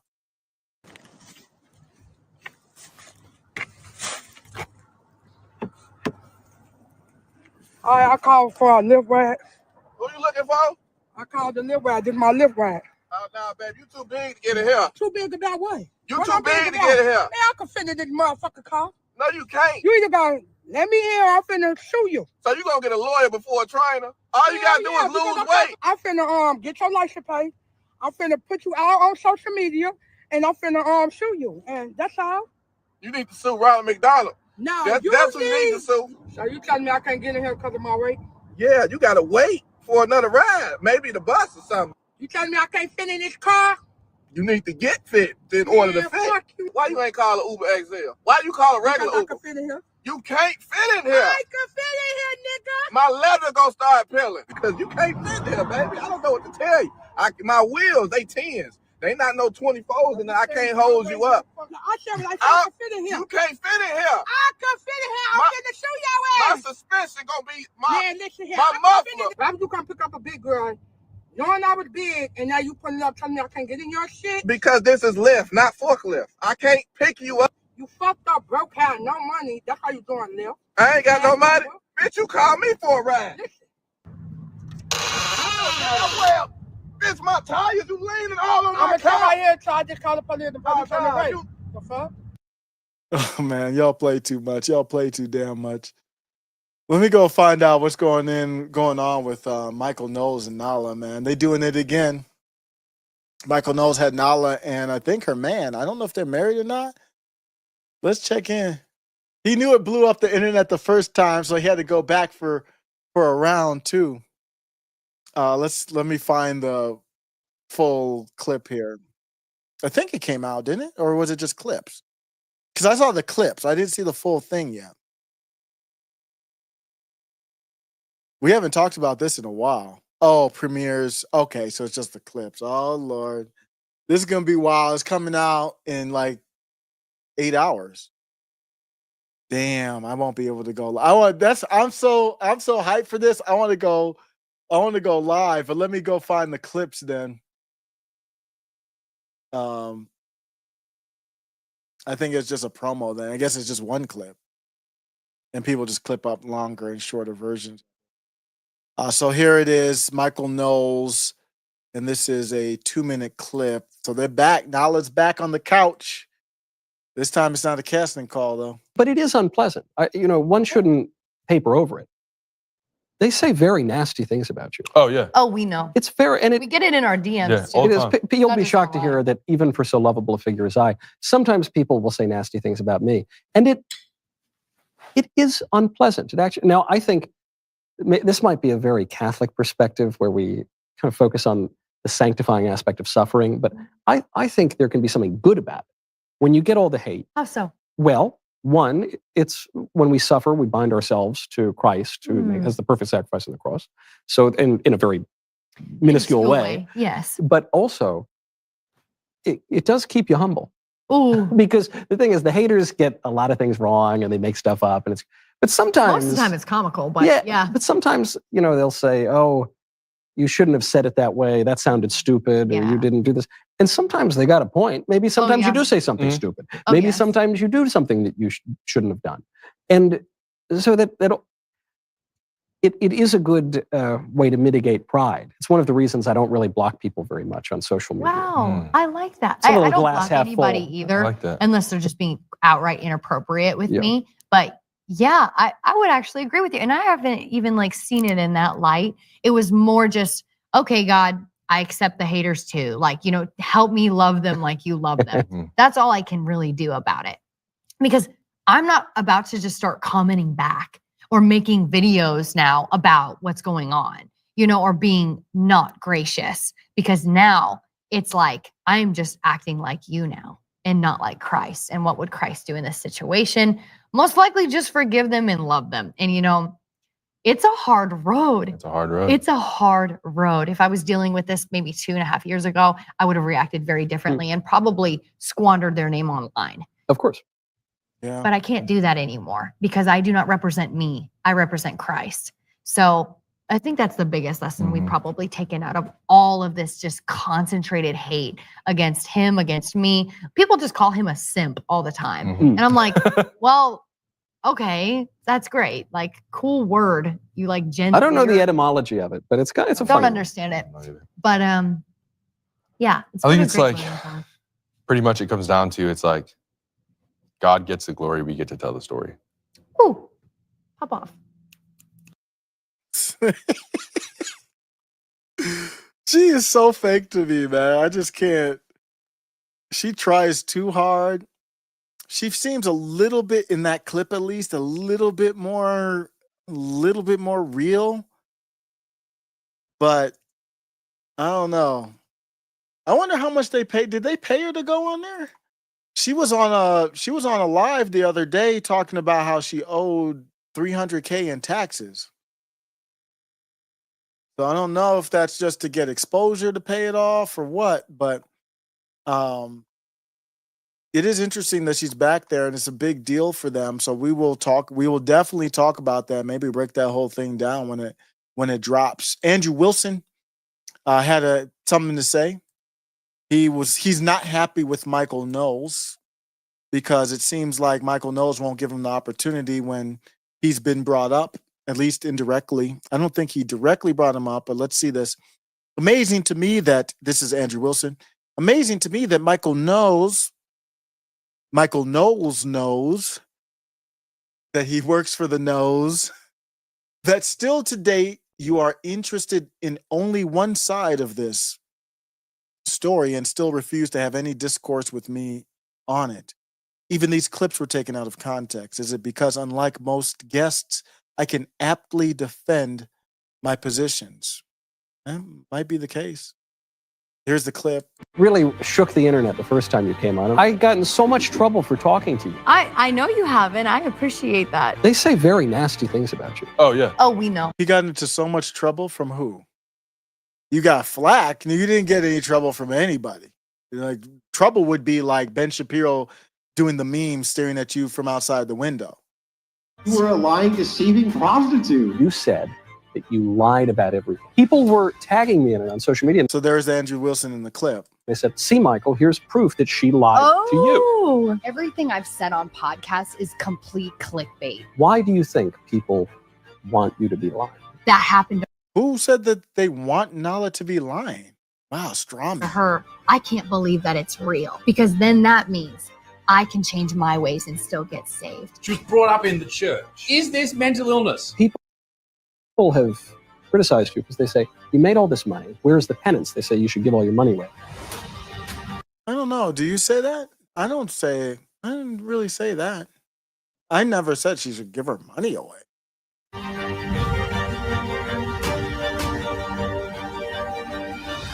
Hey, I can't blame Michael Knowles for having her on because it's a big, it's going to get clicks and views. And it is an interesting conversation.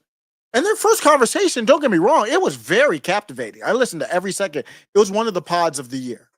I'm going to try to remember the pods of the year this time so I can keep them track. I'm already haven't posted them. I should do that now. So I wanted to do a clip and stuff on the after show Carnage. So it's called Carnage at Carnage Show on X. And the Bill Maher one we talked about with Matt Gaetz. Any other pods of the year that you guys have? I don't know. I don't know if you have any other pods of the year, but that would be one of them. I wanted to look at this. Brett Cooper did her first show. I haven't heard it. Let's go check in and see how Brett Cooper is doing. She's probably doing really well. She had like 4 minutes on Fox that were just, like a 4-minute spot couldn't have been any better.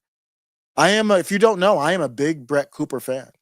What's up, guys, and welcome to the Brett Cooper Show. I am so happy that you guys found me over here on this new channel. I am so excited to start this new chapter with you guys.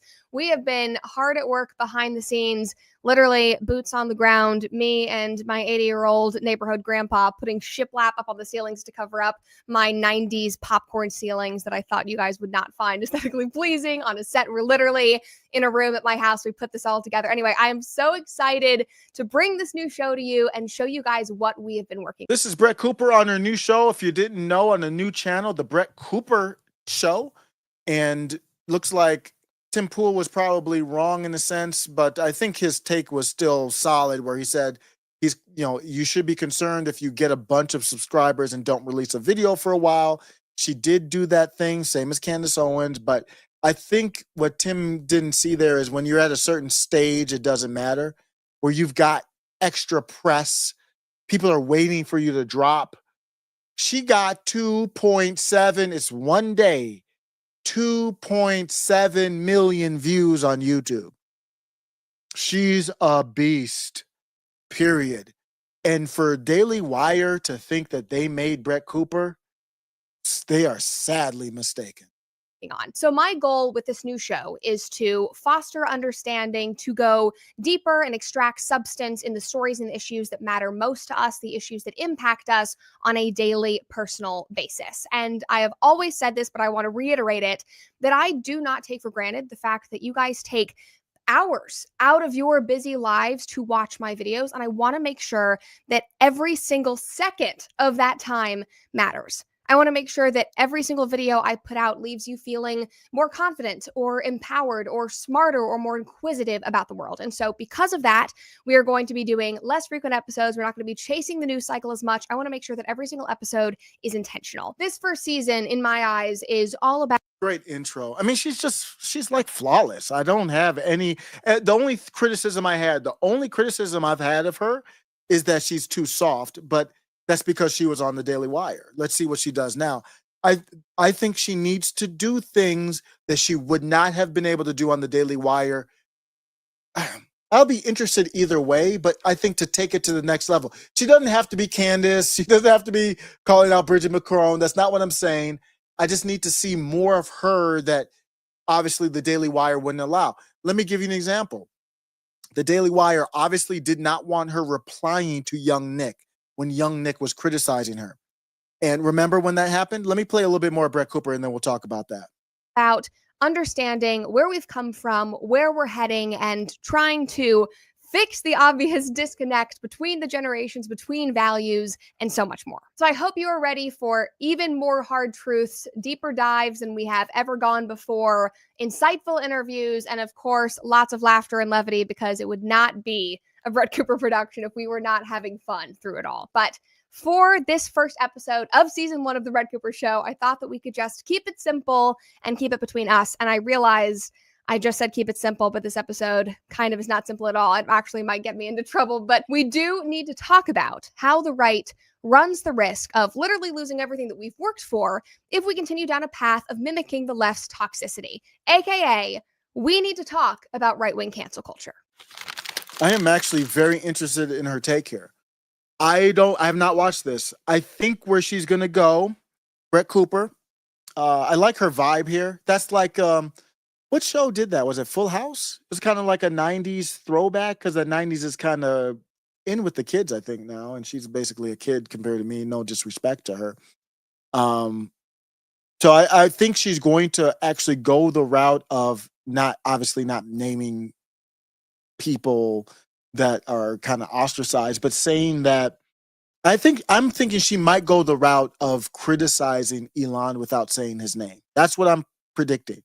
I would be disappointed if she doesn't do that. Let's hear a little bit more of what she did here. But before we do, and you guys know the drill, make sure that you are subscribed to this new YouTube channel. Leave a like if you enjoyed the video. And of course, ring that notification bell to stay up to date on all. You see, I've learned I don't do that enough, and I have to do that more. It's not even, it's so cliche and tired where they do the, like, comment, subscribe, whatever. It's so, it's so like soul breaking. But it actually helps in the algorithm, believe it or not, I think. When YouTube does the algorithm scanning and they see you trying to get likes and subscribes, I don't know how much, but I think, well, bottom line is if Brett Cooper's doing it, everybody should be doing it. All new episodes of The Brett Cooper Show. And if you guys want even more content and ad-free episodes, click the link in the description below to check out my new subscriber-only platform. There'll be lots of information below. Would love for you guys to check it out. But we have far more pressing matters to attend to. All right, so I've been thinking about this topic since New Year's Eve, and I've known that I want to cover this on my first episode because it just keeps coming up. And it specifically came up on New Year's Eve after the actress and comedian Whitney Cummings did a set on CNN's New Year's Eve show. And if you missed it, just take a look. 2024 election fried our brains. The Democrats couldn't hold a primary because they were too busy holding a body upright. Kamala was forced on us so hard you'd think she was patented by Pfizer or Moderna, whichever one's, oh God. Andy just gave me a very scary look. No! I thought being a mom would mean that less people would want to come see me. I'm now playing, like 3,000 seat theater, awesome. Which is about the viewership of CNN these days. I mean, it's so great. Like this entire set, she is basically shocked they have not cut her off. You can tell that she's uncomfortable. She's like very tentative. She's taking a risk, making all of these jokes that are incredibly honest. They're incredibly genuine and insightful about the state of our world and the state of politics. And people loved it. Like she went on for like 5 minutes and everybody was, again, I knew she wouldn't disappoint. Brett Cooper doing her thing. Literally in shock that she was not cut off. And of course, she immediately went viral on X. Some people had never heard of her before. They were so excited to find, another brave and honest comedian who was willing to push boundaries and make these kinds of very, relevant jokes. But what makes the story interesting is that people turned on her as quickly as they fell for her because they realized that 5 years ago when COVID was raging, she used to be very pro-vaccine. Wow, and she even had vaccine mandates for some of her live shows during that 2020. I think it's fair to ask, I wouldn't turn on her just for that, but it's fair to ask, where do you stand now? Because she was joking about it now. So yeah, I agree. There's no reason to kind of cancel her for that. I tell people all the time, the after show Carnage might not know this as well, but I used to be an AOC supporter. Yeah, it was cringe. 2021 period. You have some tweets here. You can see her talking about the vaccine, saying that, God, we need a vaccine. Can we make a vaccine now? Go, we need a vaccine. Chop, chop on that vaccine. Like she was tweeting about this constantly. And immediately, people on X started calling her out. They were calling her a grifter and a fraud, saying that she was an opportunist, that she was taking advantage of this time in culture when things were shifting to the right to try to make a name for herself. They literally lost their damn minds. And again, this happened in a matter of hours. I watched her videos go viral. I was like, man, this girl is so cool. I've seen her on TV. And then suddenly everybody hated her. And it makes no sense to me. Like they were angry that she had not issued a formal apology before getting up and doing a comedy set. Like they were angry that her track record wasn't perfect. Like guys, nobody in the world has a perfect track record. And more than anything, I think that we should focus on their actions. I mean, that's how I evaluate everything in my life, whether it is a politician or my meat delivery service, which is why I trust Good Ranchers. Guys, did you know that 85%? Wait a second. She's so wholesome. She's got the wholesome vibe. And I'm like, okay, you're on point. You're doing your thing. And then all of a sudden we get to meat delivery service. Come on now, come on, Brett. You're better than Finish him. Brett, you can't hit me with the meat delivery service. You can't do that. You just ruined everything. I'm just playing, but I'm not playing. Come on, Brett. You can't go with the meat and then put that look on your face and act like I'm not going to say anything. How many guys want to deliver meat to Brett Cooper? Now she's married. I think she's married, right? It's not. But I'm not the one. Mr. Cooper, you're gonna have to holler at your girl. Is she married? She got married, right? Yeah, that was the whole story. Like her old friend was the maid of honor.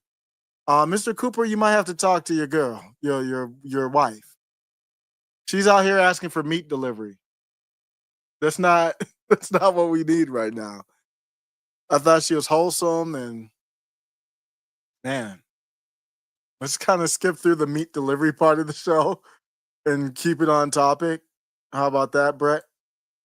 Convenient and support a company that actually follows through on their word. And I understand that people are upset because we should focus on their actions. I mean, that's how I evaluate everything in my life, whether it is a politician or my meat delivery service, which is why I trust Good Ranchers. Guys, did you know that 85% of grass-fed meat in our stores is actually not from the US? That's because the country of origin law was actually repealed in 2015. So now meat can be packaged here in the US. Evaluate everything in my life, whether it is a politician or my meat delivery service, which is why I trust Good Ranch. Oh, I like that she has fun. She's a talent, man. She is really good. She's really talented. $25 off. It has seriously never been easier to prioritize your family's health, make things more convenient, and support a company that actually follows through on their word. And I understand that people are upset because being angry about COVID and everything that happened during that fever dream of a couple of years, it's understandable. Awful things happened. I mean, the lockdowns, the vaccines, the being separated from our families, kids being kept out of school, it was a travesty. But we have moved on from that. And also we need to be real because think about who we just elected. Think about who we spent the last couple of years propping up and encouraging and fighting for. Donald Trump, the man who first ushered in lockdowns, the man who encouraged us all to get the vaccine and is still saying how amazing it is. You tell me, if you don't listen to Brett Cooper, you tell me this isn't based. So we can support. I think, let me talk about her replying to Nick. This is a good time to stop that.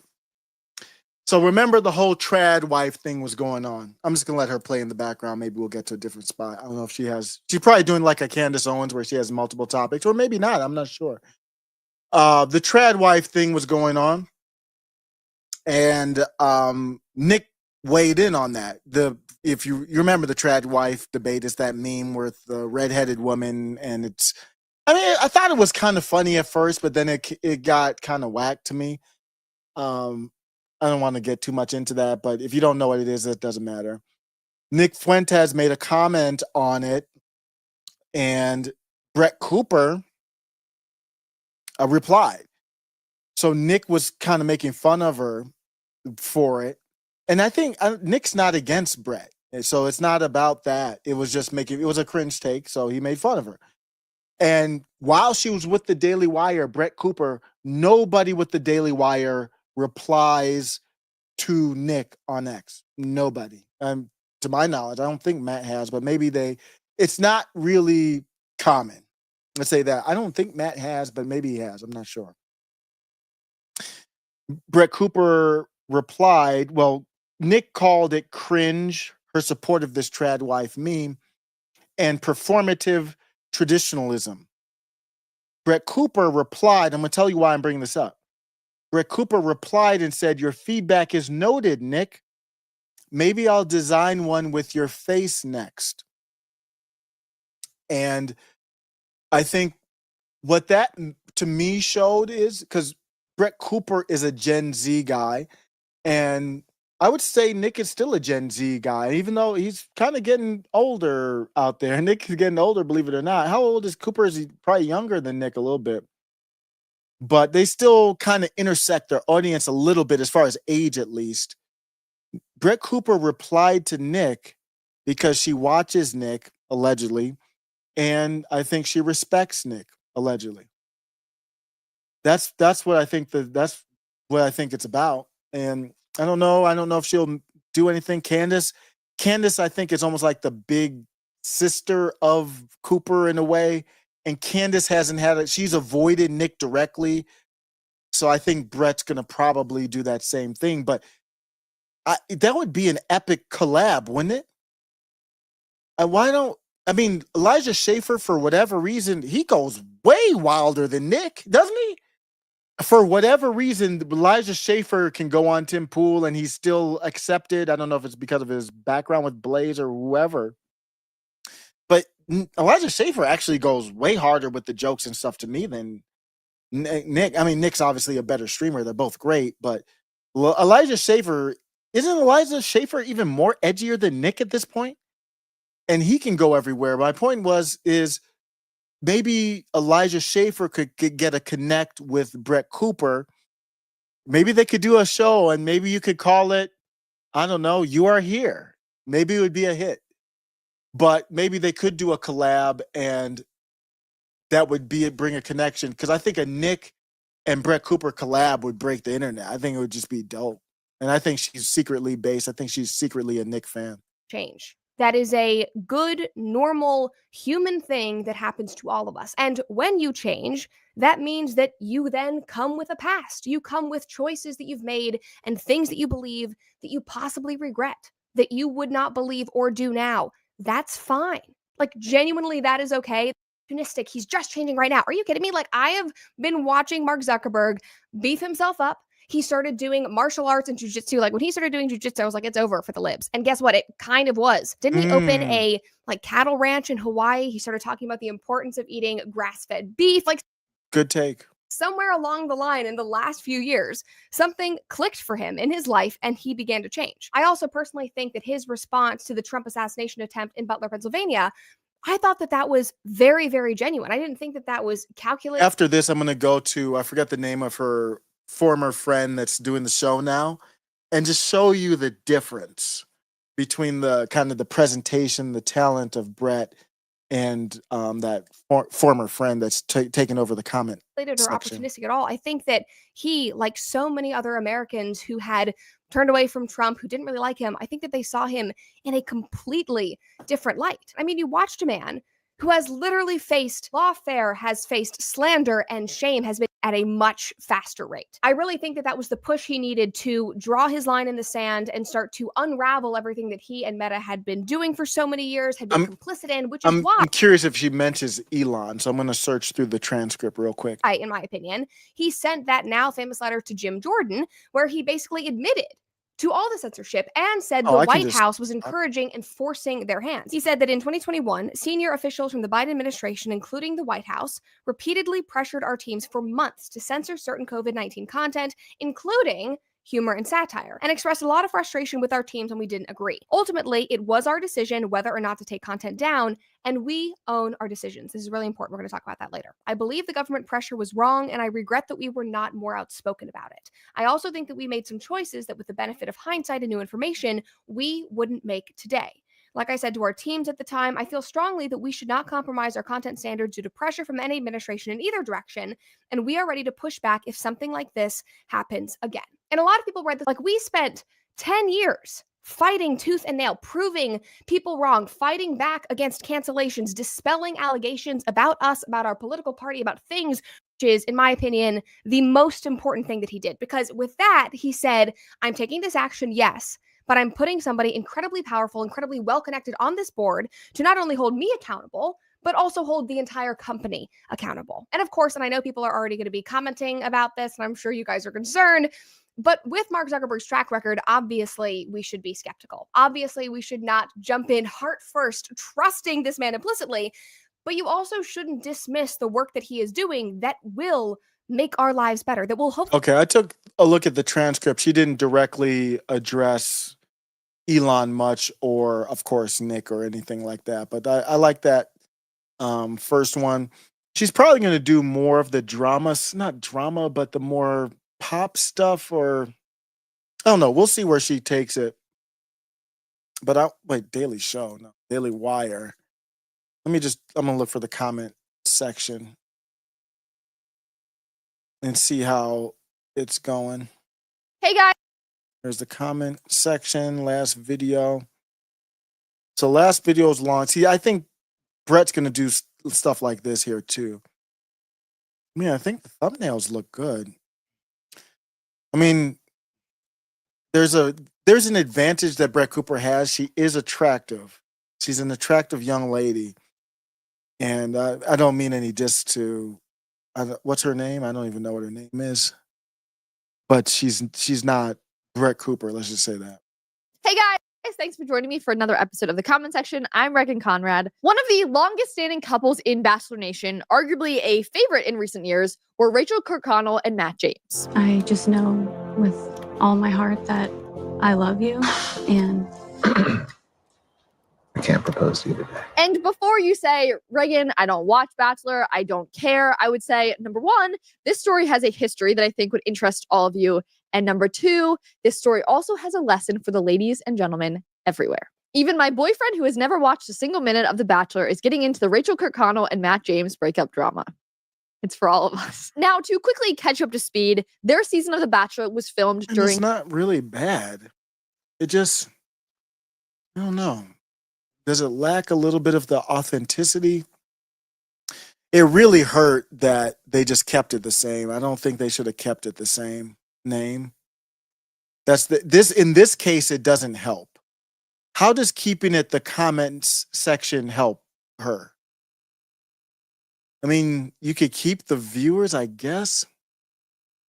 Yeah, that's a tough one. I know I'm not good at the marketing and all that. Let's hear what she said about the DC plane crash. Last night, an American Airlines passenger jet with 64 people collided with a U.S. Army Black Hawk helicopter carrying 3 soldiers. As of the latest reports from this morning on January 30th, there are no survivors. The crash happened just before 9 p.m. last night as the jet was landing at Ronald Reagan Washington National Airport, flying over the Potomac River. See, that's why I didn't want to cover it. That's just a video just to cover it, just to ride the algorithm, which I guess is smart, but I just didn't have any energy for that.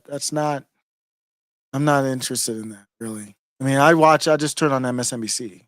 I don't need that. Let's look at her covering the crime. Thanks for joining me on another episode of The Comment Section. I'm Regan Conrad. Yesterday, Selena Gomez, dear Selena, she went viral for sobbing on her Instagram story over the mass deportations currently underway. oh no. And before I unpack all of that, let's just watch this video. Seeing her face, like, it does break my heart. Like, I feel bad for the... So sorry. ...inly feeling those feelings.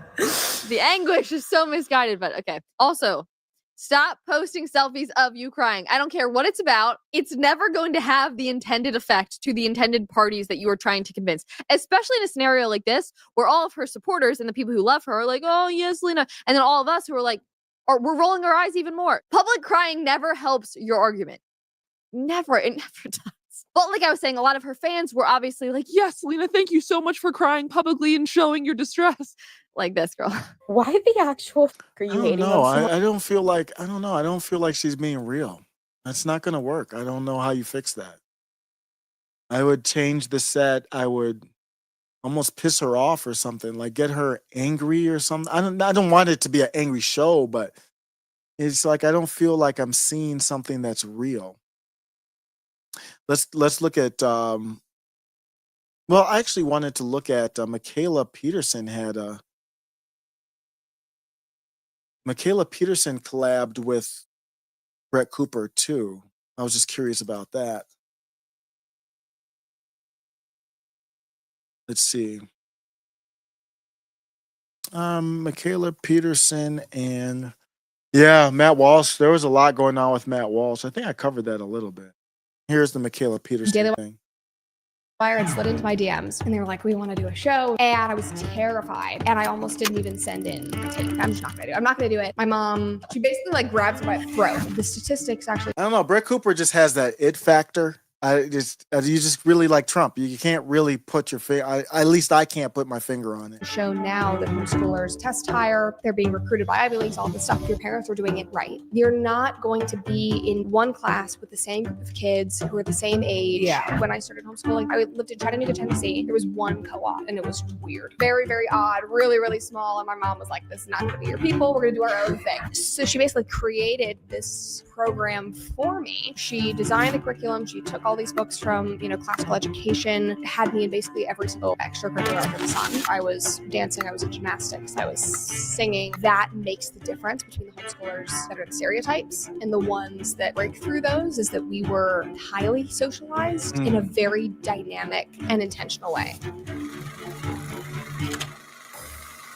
Brett Cooper, welcome to my Hey. channel. I'm so excited to be here. Thank you so much for coming. Yeah. You know, I just have to say, you were the first interview that I ever did right after starting comment section. Oh, that's funny. I know. So this is like a whole new, it's like we're repeating history. Oh my gosh. I'm Oh, wow. so happy. I'm so honored about that. That's really fun. Yeah. You had such huge amounts of success with the comment section. It was crazy watching wild. that. Like, I think we did the interview and you were almost at 1 million or you had hit 1 million.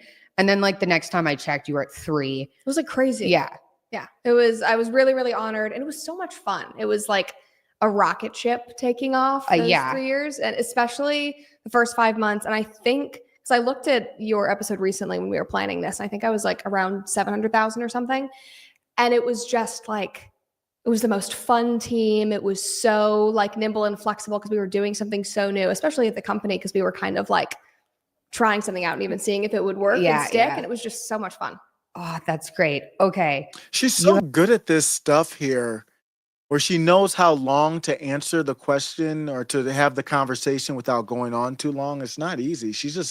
I know she took acting lessons too, but she's just a good actor then if I just don't see it as fake. You have a new YouTube channel. Yes, I do. I'm going to link it below, but what's it called? Just so we can get that out of the way now. Brett Cooper. A lot of people found it when it was Be Brett Cooper, but we actually just got it changed with YouTube. So it'll be just Brett Cooper. Oh, nice. Yeah. So it's just my name, which is cool. It's not a show anymore. It's just me. Wow. Okay. Can you tell me like what your plan is? Yeah. Are you going to do farm stuff? I wish. Okay, I'm going to do some of it. And that's like, I posted a community post right after launching the channel. And I was like, we have free reign now, guys. Like, we can do whatever you want. Like, I'm excited. And so many of the comments were like, okay, yes, like we like you for culture and politics, but like, are you going to like let us meet the cow? So we're definitely going to do some of that. And I'm really excited about that. And that's obviously like a huge part of my life these days. So I'm excited to incorporate more lifestyle stuff.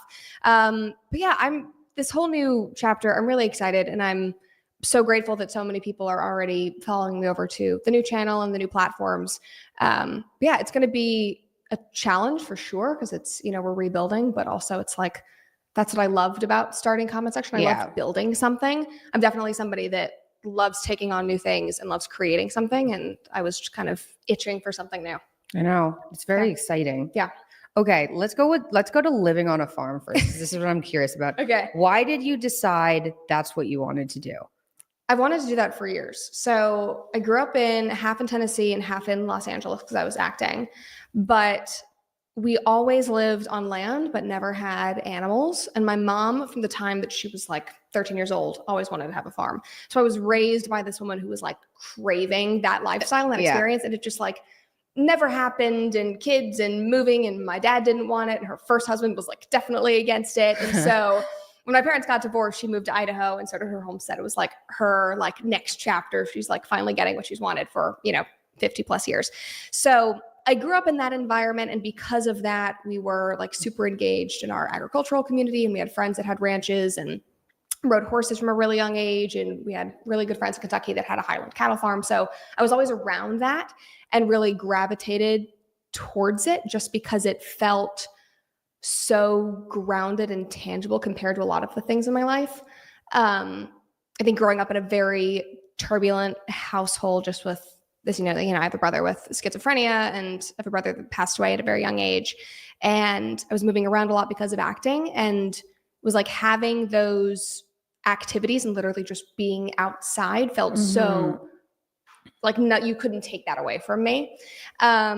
And I've just always wanted it. My mom buying her farm a few years ago really solidified that because I loved being there with her. So has she seen your new place? Yes. Does she love it? She loves it. Yeah. She's actually moving literally down the road. Oh my gosh. I know. It's amazing. So she's selling her like dream homestead in Idaho and moving here. The weekend that we got married, she literally drove around the area and like knocked on people's doors and was like, I like your farm. I like your farm. Like, would you sell it to me? She's like a ballsy woman.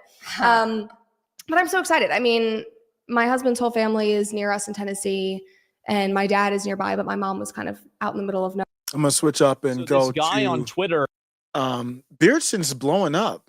Y'all seen that on X? Has been basically the eliminator of females on the internet. So basically, all he does is he just posts girls' pictures and then makes fun of them. This gentleman is the reality check. Context. The guy is not actually going out of his way to make fun of random girls. You see, this went so viral because it all started with a girl making fun of the guy's face. And from there, it exploded with a chain of girls trying to attack him while the guy ruthlessly called them out one by one. Ma'am, why does it look like your nose is throwing it back on me? She's pretty, and you're the opposite. Sucks to suck. No wonder you're a bitter loser. Whoever is gassing these females up, you have to stop. You look like the human embodiment of gonorrhea. Ma'am, you look like a walking yeast infection. Your insecurities are disgustingly abhorrent. Relax, Waterhead. He'll get to you when he makes his way further down the ladder. Lol. I'd never be so desperate in my life to stoop so low. I refuse solid. Some of the best use of AI voices I've ever heard. I've heard watching a channel. I actually did that when I did. I don't know if you've seen that on the Middle Mag. I did a Laura Loomer versus Nick Fuentes, but not like quick hitting like that. That's really good. Hens Daily.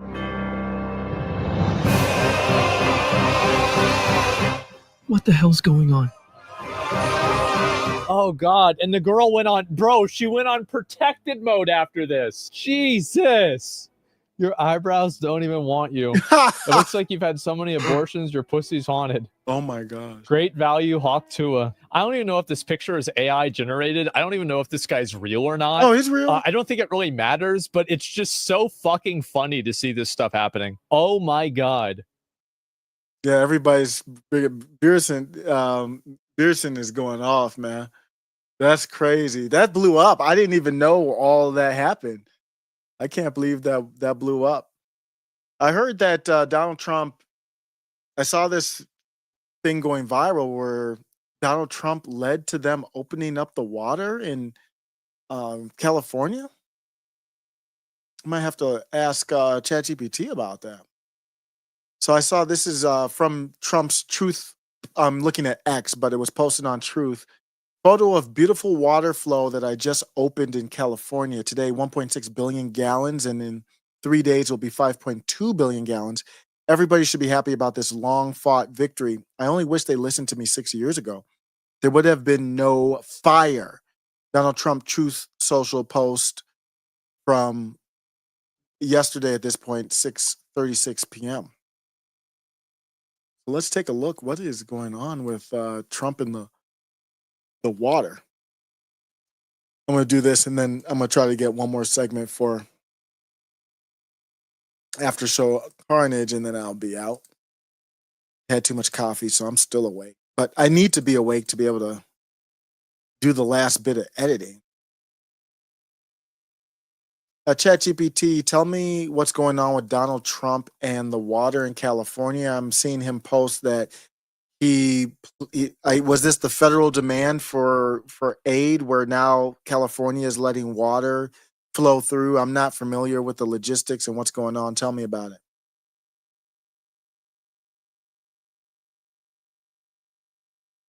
ChatGPT, are you with me? Oh, shoot. No, not me.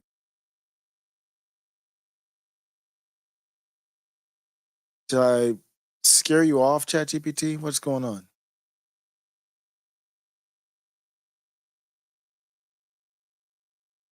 ChatGPT, are you with me? I'm here. What can I do for you? Donald Trump posted on Truth Social photo of beautiful water that I just opened in California today, 1.6 billion gallons, and in 3 days it will be 5.2 billion gallons. Tell me what's going on.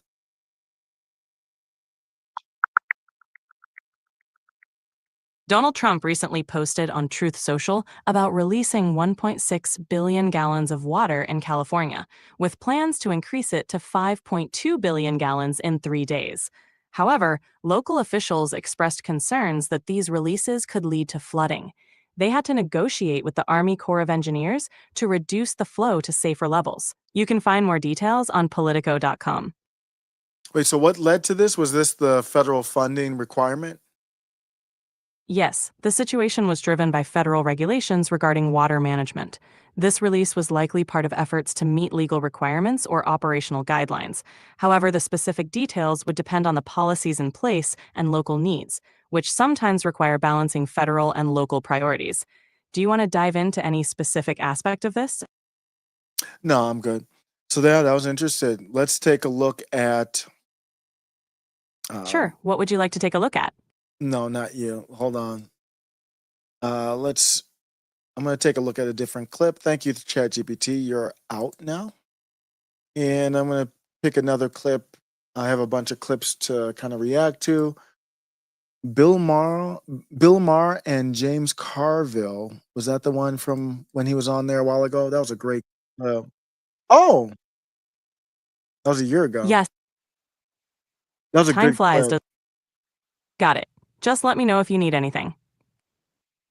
So I'm just looking at other clips.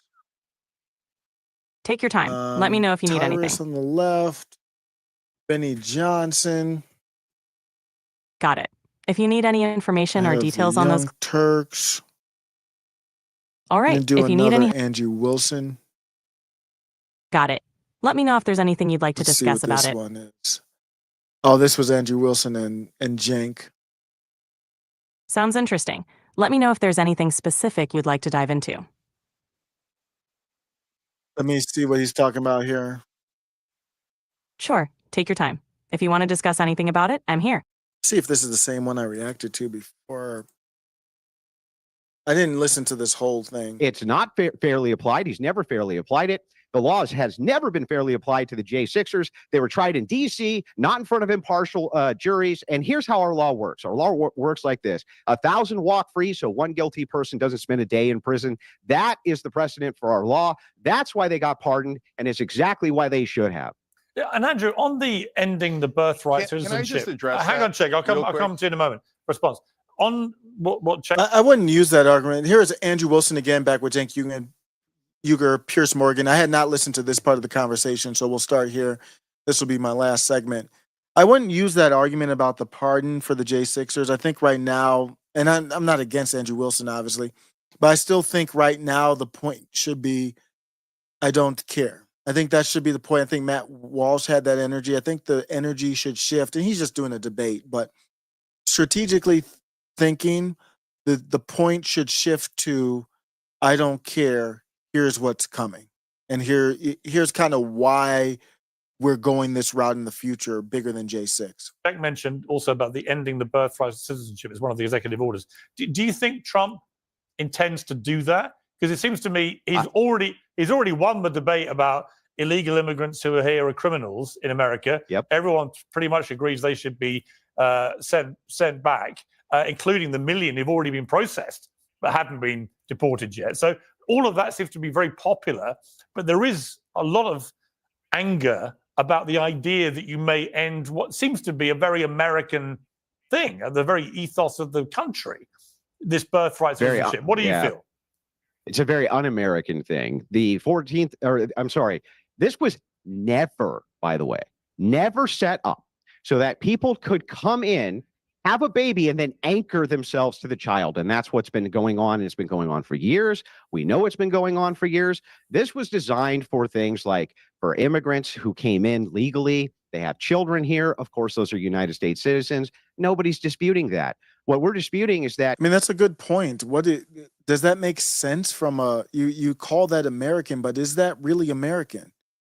I think that's a good argument. Is it really American to say that somebody could come here illegally, have a child, and then the child is legal? I don't understand how that would be, how that would make sense. You can just come in illegally, have a child on American soil, and then try to anchor yourself to that child. That is not in the spirit of what we're even talking about. Of course, Trump wants to end it. It's bad policy across the board. It's always been bad policy across the board. And I hope the Supreme Court, it gets challenged by the Supreme Court so we could get it in front of them so that they can interpret it correctly, because that's not the way this is supposed to be applied. Cenk? Yeah, so first let me address what he said, and then I'll come back to this. So look, guys, what happened on May 30th was nothing but a protest. But if they attack Secret Service guys, then they should be arrested. That's a violent crime. I'm principled on both of those things. And in Portland, when they took over a portion of the city, I was against it. Like, well, that's not a thing. You don't get to take over a portion of a city.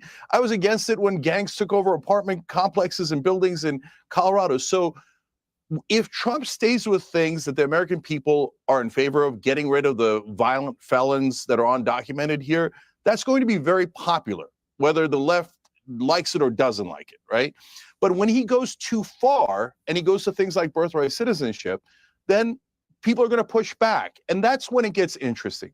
Is Trump going to double down and go, no, I'm going to, go to demagogue on this and get you people to hate foreigners coming in, et cetera. And I don't care what the Constitution says, and we're going to change the way America is, and you're no longer an American if you're born here. We're going to judge you based on, where you're from, et cetera. That'll be very unpopular. Does he dig in, or does he, as he does sometimes? I don't know. I mean, if you believe the polls, 52% of Republicans agree with it, and 38% of Democrats. It's not a small amount. So I don't know how those numbers play out, but to me, that doesn't sound like a small amount of people who agree with it. Sometimes go, man, you know what? I gave it a shot, didn't work, and retract.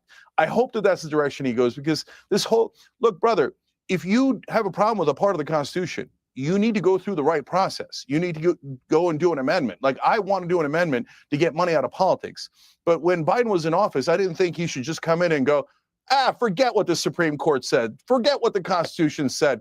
Let's go nuts and do whatever the hell we want. That's not how it works. Well, gee, I never thought about that. I didn't know that we were supposed to go through a process of law for these things, which is exactly what Trump is doing via his executive order, which then hopefully will get it in front of the Supreme Court, which looks like that's what the plan is. Part of the legal process. By the way, just so you know, the interpretation of this, that's what we're really talking about, is the interpretation. Ultimately here, it is not, and you need to agree with me on this, it is not in the spirit that you can come in and have a child here and anchor yourself to the child specifically so that you have some pathway or motivation to citizenship. You say it's not a part of the legal process. Yes, these challenges, getting in front of the Supreme Court, getting in front of various courts, is part of the process. It's been done this way time and time and time again. Also, I reject categorically what you said, just lied to the audience. You called Trump bunker boy, right? He was going down to the bunker during the protest to inspect it. Ha, ha, ha, ha, ha, right? You didn't care at all. You weren't denouncing political violence. You weren't denouncing these people getting beat up. You didn't care when the violence is on your side like a typical Democrat. You don't care at all, Sink. You don't care.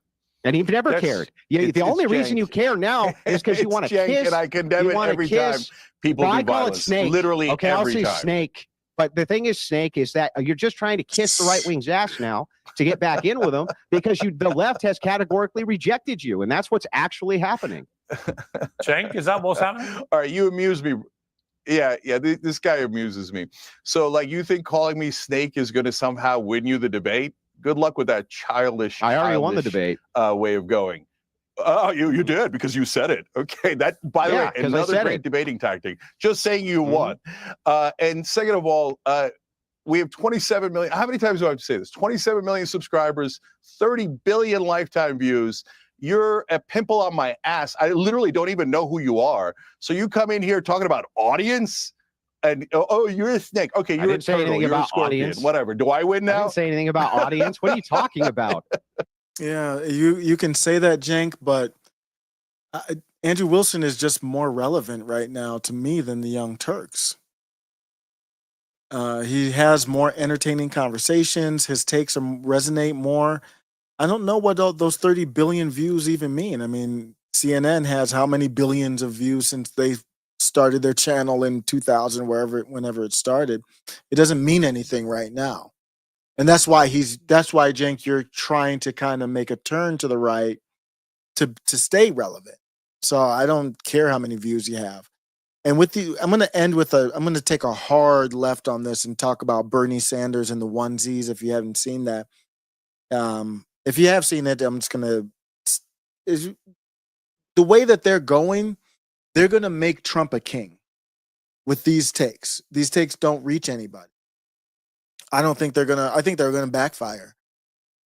Are you a lunatic? You did. You just said, "Oh yeah, the left wing's audience has got a problem with him." I know the left wing better than he does. Oh yeah, you're trying to cozy up with right wingers. What were you doing at TPUSA, Sink? Trying to cozy in with right wingers like Charlie Kirk, kissing their ass. You're literally kissing up to them because you want in good, because the left is rejecting center-left policies now. That's what's happening. Hey, brother, they either want to go far left or far right. Okay, listen, brother. As you see me bitch slapping you right here on national airwaves. The only thing you can bitch slap. What part of that seems like cozying up? What's the part of that seems like cozying up to the right? I think you're an idiot. I think you love that coup on January 6th. I think you hate our democracy. I think you hate our Constitution. So what part of that is cozying up to the right wing? Bitch? I hate snakes like you who try to get in as good as you can with a weak right. Nothing went off the rails. Cenk is a mostly. So Andrew Wilson did that on purpose, and I didn't think it was going to work at first. Well, Cenk is a hothead. But at first, Cenk was calm, like, you think the name calling is going to do anything to me? No, the name calling won't do anything to me. And then later on, here's Cenk. Left or far right. Okay, listen, brother. As you see me bitch slapping you right here on national airwaves. The only thing you can bitch slap. What part of that seems like cozying up? What's the part of that seems like cozying up to the right? I think you're an idiot. I think you love that coup on January 6th. I think you hate our democracy. I think you hate our Constitution. So what part of that is cozying up to the right wing? Bitch? I hate snakes like you who try to get in as good as you can with a weak right like Charlie Kirk when you have weaponized political violence yourself. Oh, Charlie Kirk is weak right and you're strong right. At the same time, at the same time, you say, wait a second. Oh, I can't believe the J6ers coup d'etat. You didn't give a damn. You've never given a damn. We have your words on record. You flip-flop. You're the biggest flip-flopper on the left. You're known for it. People make fun of you for it because you move positions. You and Anna Kasparian both move positions like a tube of toothpaste. Trump. I love Trump. Oh, I love Trump so much. And all you care about is Trump derangement syndrome. All you have is Trump derangement syndrome. All right, let me try. TDS, always on display. Wait a minute. Time out. I gotta say one thing. You both made your feelings clear. How could you say that I'm cozying up to the right and say I have Trump derangement syndrome? All right. Make up your mind. You're a very poor thinker. We watched the entirety of his entire first term. You were Russia. He's a colluder. He's evil. He's this and that. And he flip-flopped on that position the second it was politically expedient. Okay. Let me try None of those things are true. Let me try and move on to guys. Let's move on to some policy debate. Andrew, let me ask you: do you feel like the woke worm is in reverse as strongly as I'm sensing it is? And it's specifically just the simple statement from Trump that the policy of the United States will be to recognize two genders, male and female. Well, that's always been the case. It's just incredible that the president of the free world effectively has to make this clear to people who'd lost their minds and believe that actually men can be women and women can be men. But do you feel that this has been a big marker in the beginning of the end of the woke mind virus, as Musk calls it? No, it's not the end of the woke mind virus. You're going to always have to battle this as definitions change because people need to justify their insane and degenerate behavior in society. So they come up with all sorts of nonsense like this. In this particular case, the trans advocacy groups have done more to reverse any type of progress LGBTQ people in the United States have made in the last 30 years. It's actually what that's a Brianna Wu position that Andrew Wilson is saying here, and I agree. Because of what they're trying to do with children and the fact that they don't care that you, as a Christian, do not believe at all that a man can become a woman. So yes, this is whiplash on that. There's going to be a lot more whiplash that's going towards that as people reject categorically what these people have been trying to push on us. You can look no further than what just happened at the inauguration. You have a female bishop. That's an impossibility. That is not Christian at all. You're not allowed to have female bishops. That is satanic. That's literally satanic. You see, Andrew also get hype. I already reacted to that part, so that's good. I'm gonna be out. Give some time to do some editing. I appreciate everybody. I'm out. Let's see. I might go live. Mike has bad knees. Had to mute Elijah. Oh, he's not. Oh yeah, I think I seen you reply. You're not a fan of Elijah. That's weird. I'm a big fan of Elijah. But I'll take care, guys. We'll see if we can. If anybody wants to hit up, I put my email in the chat. It's headsupopinion@gmail.com. Hit me up. We can set it up. I'm out. The next clip is ready below. Welcome to After Show Carnage.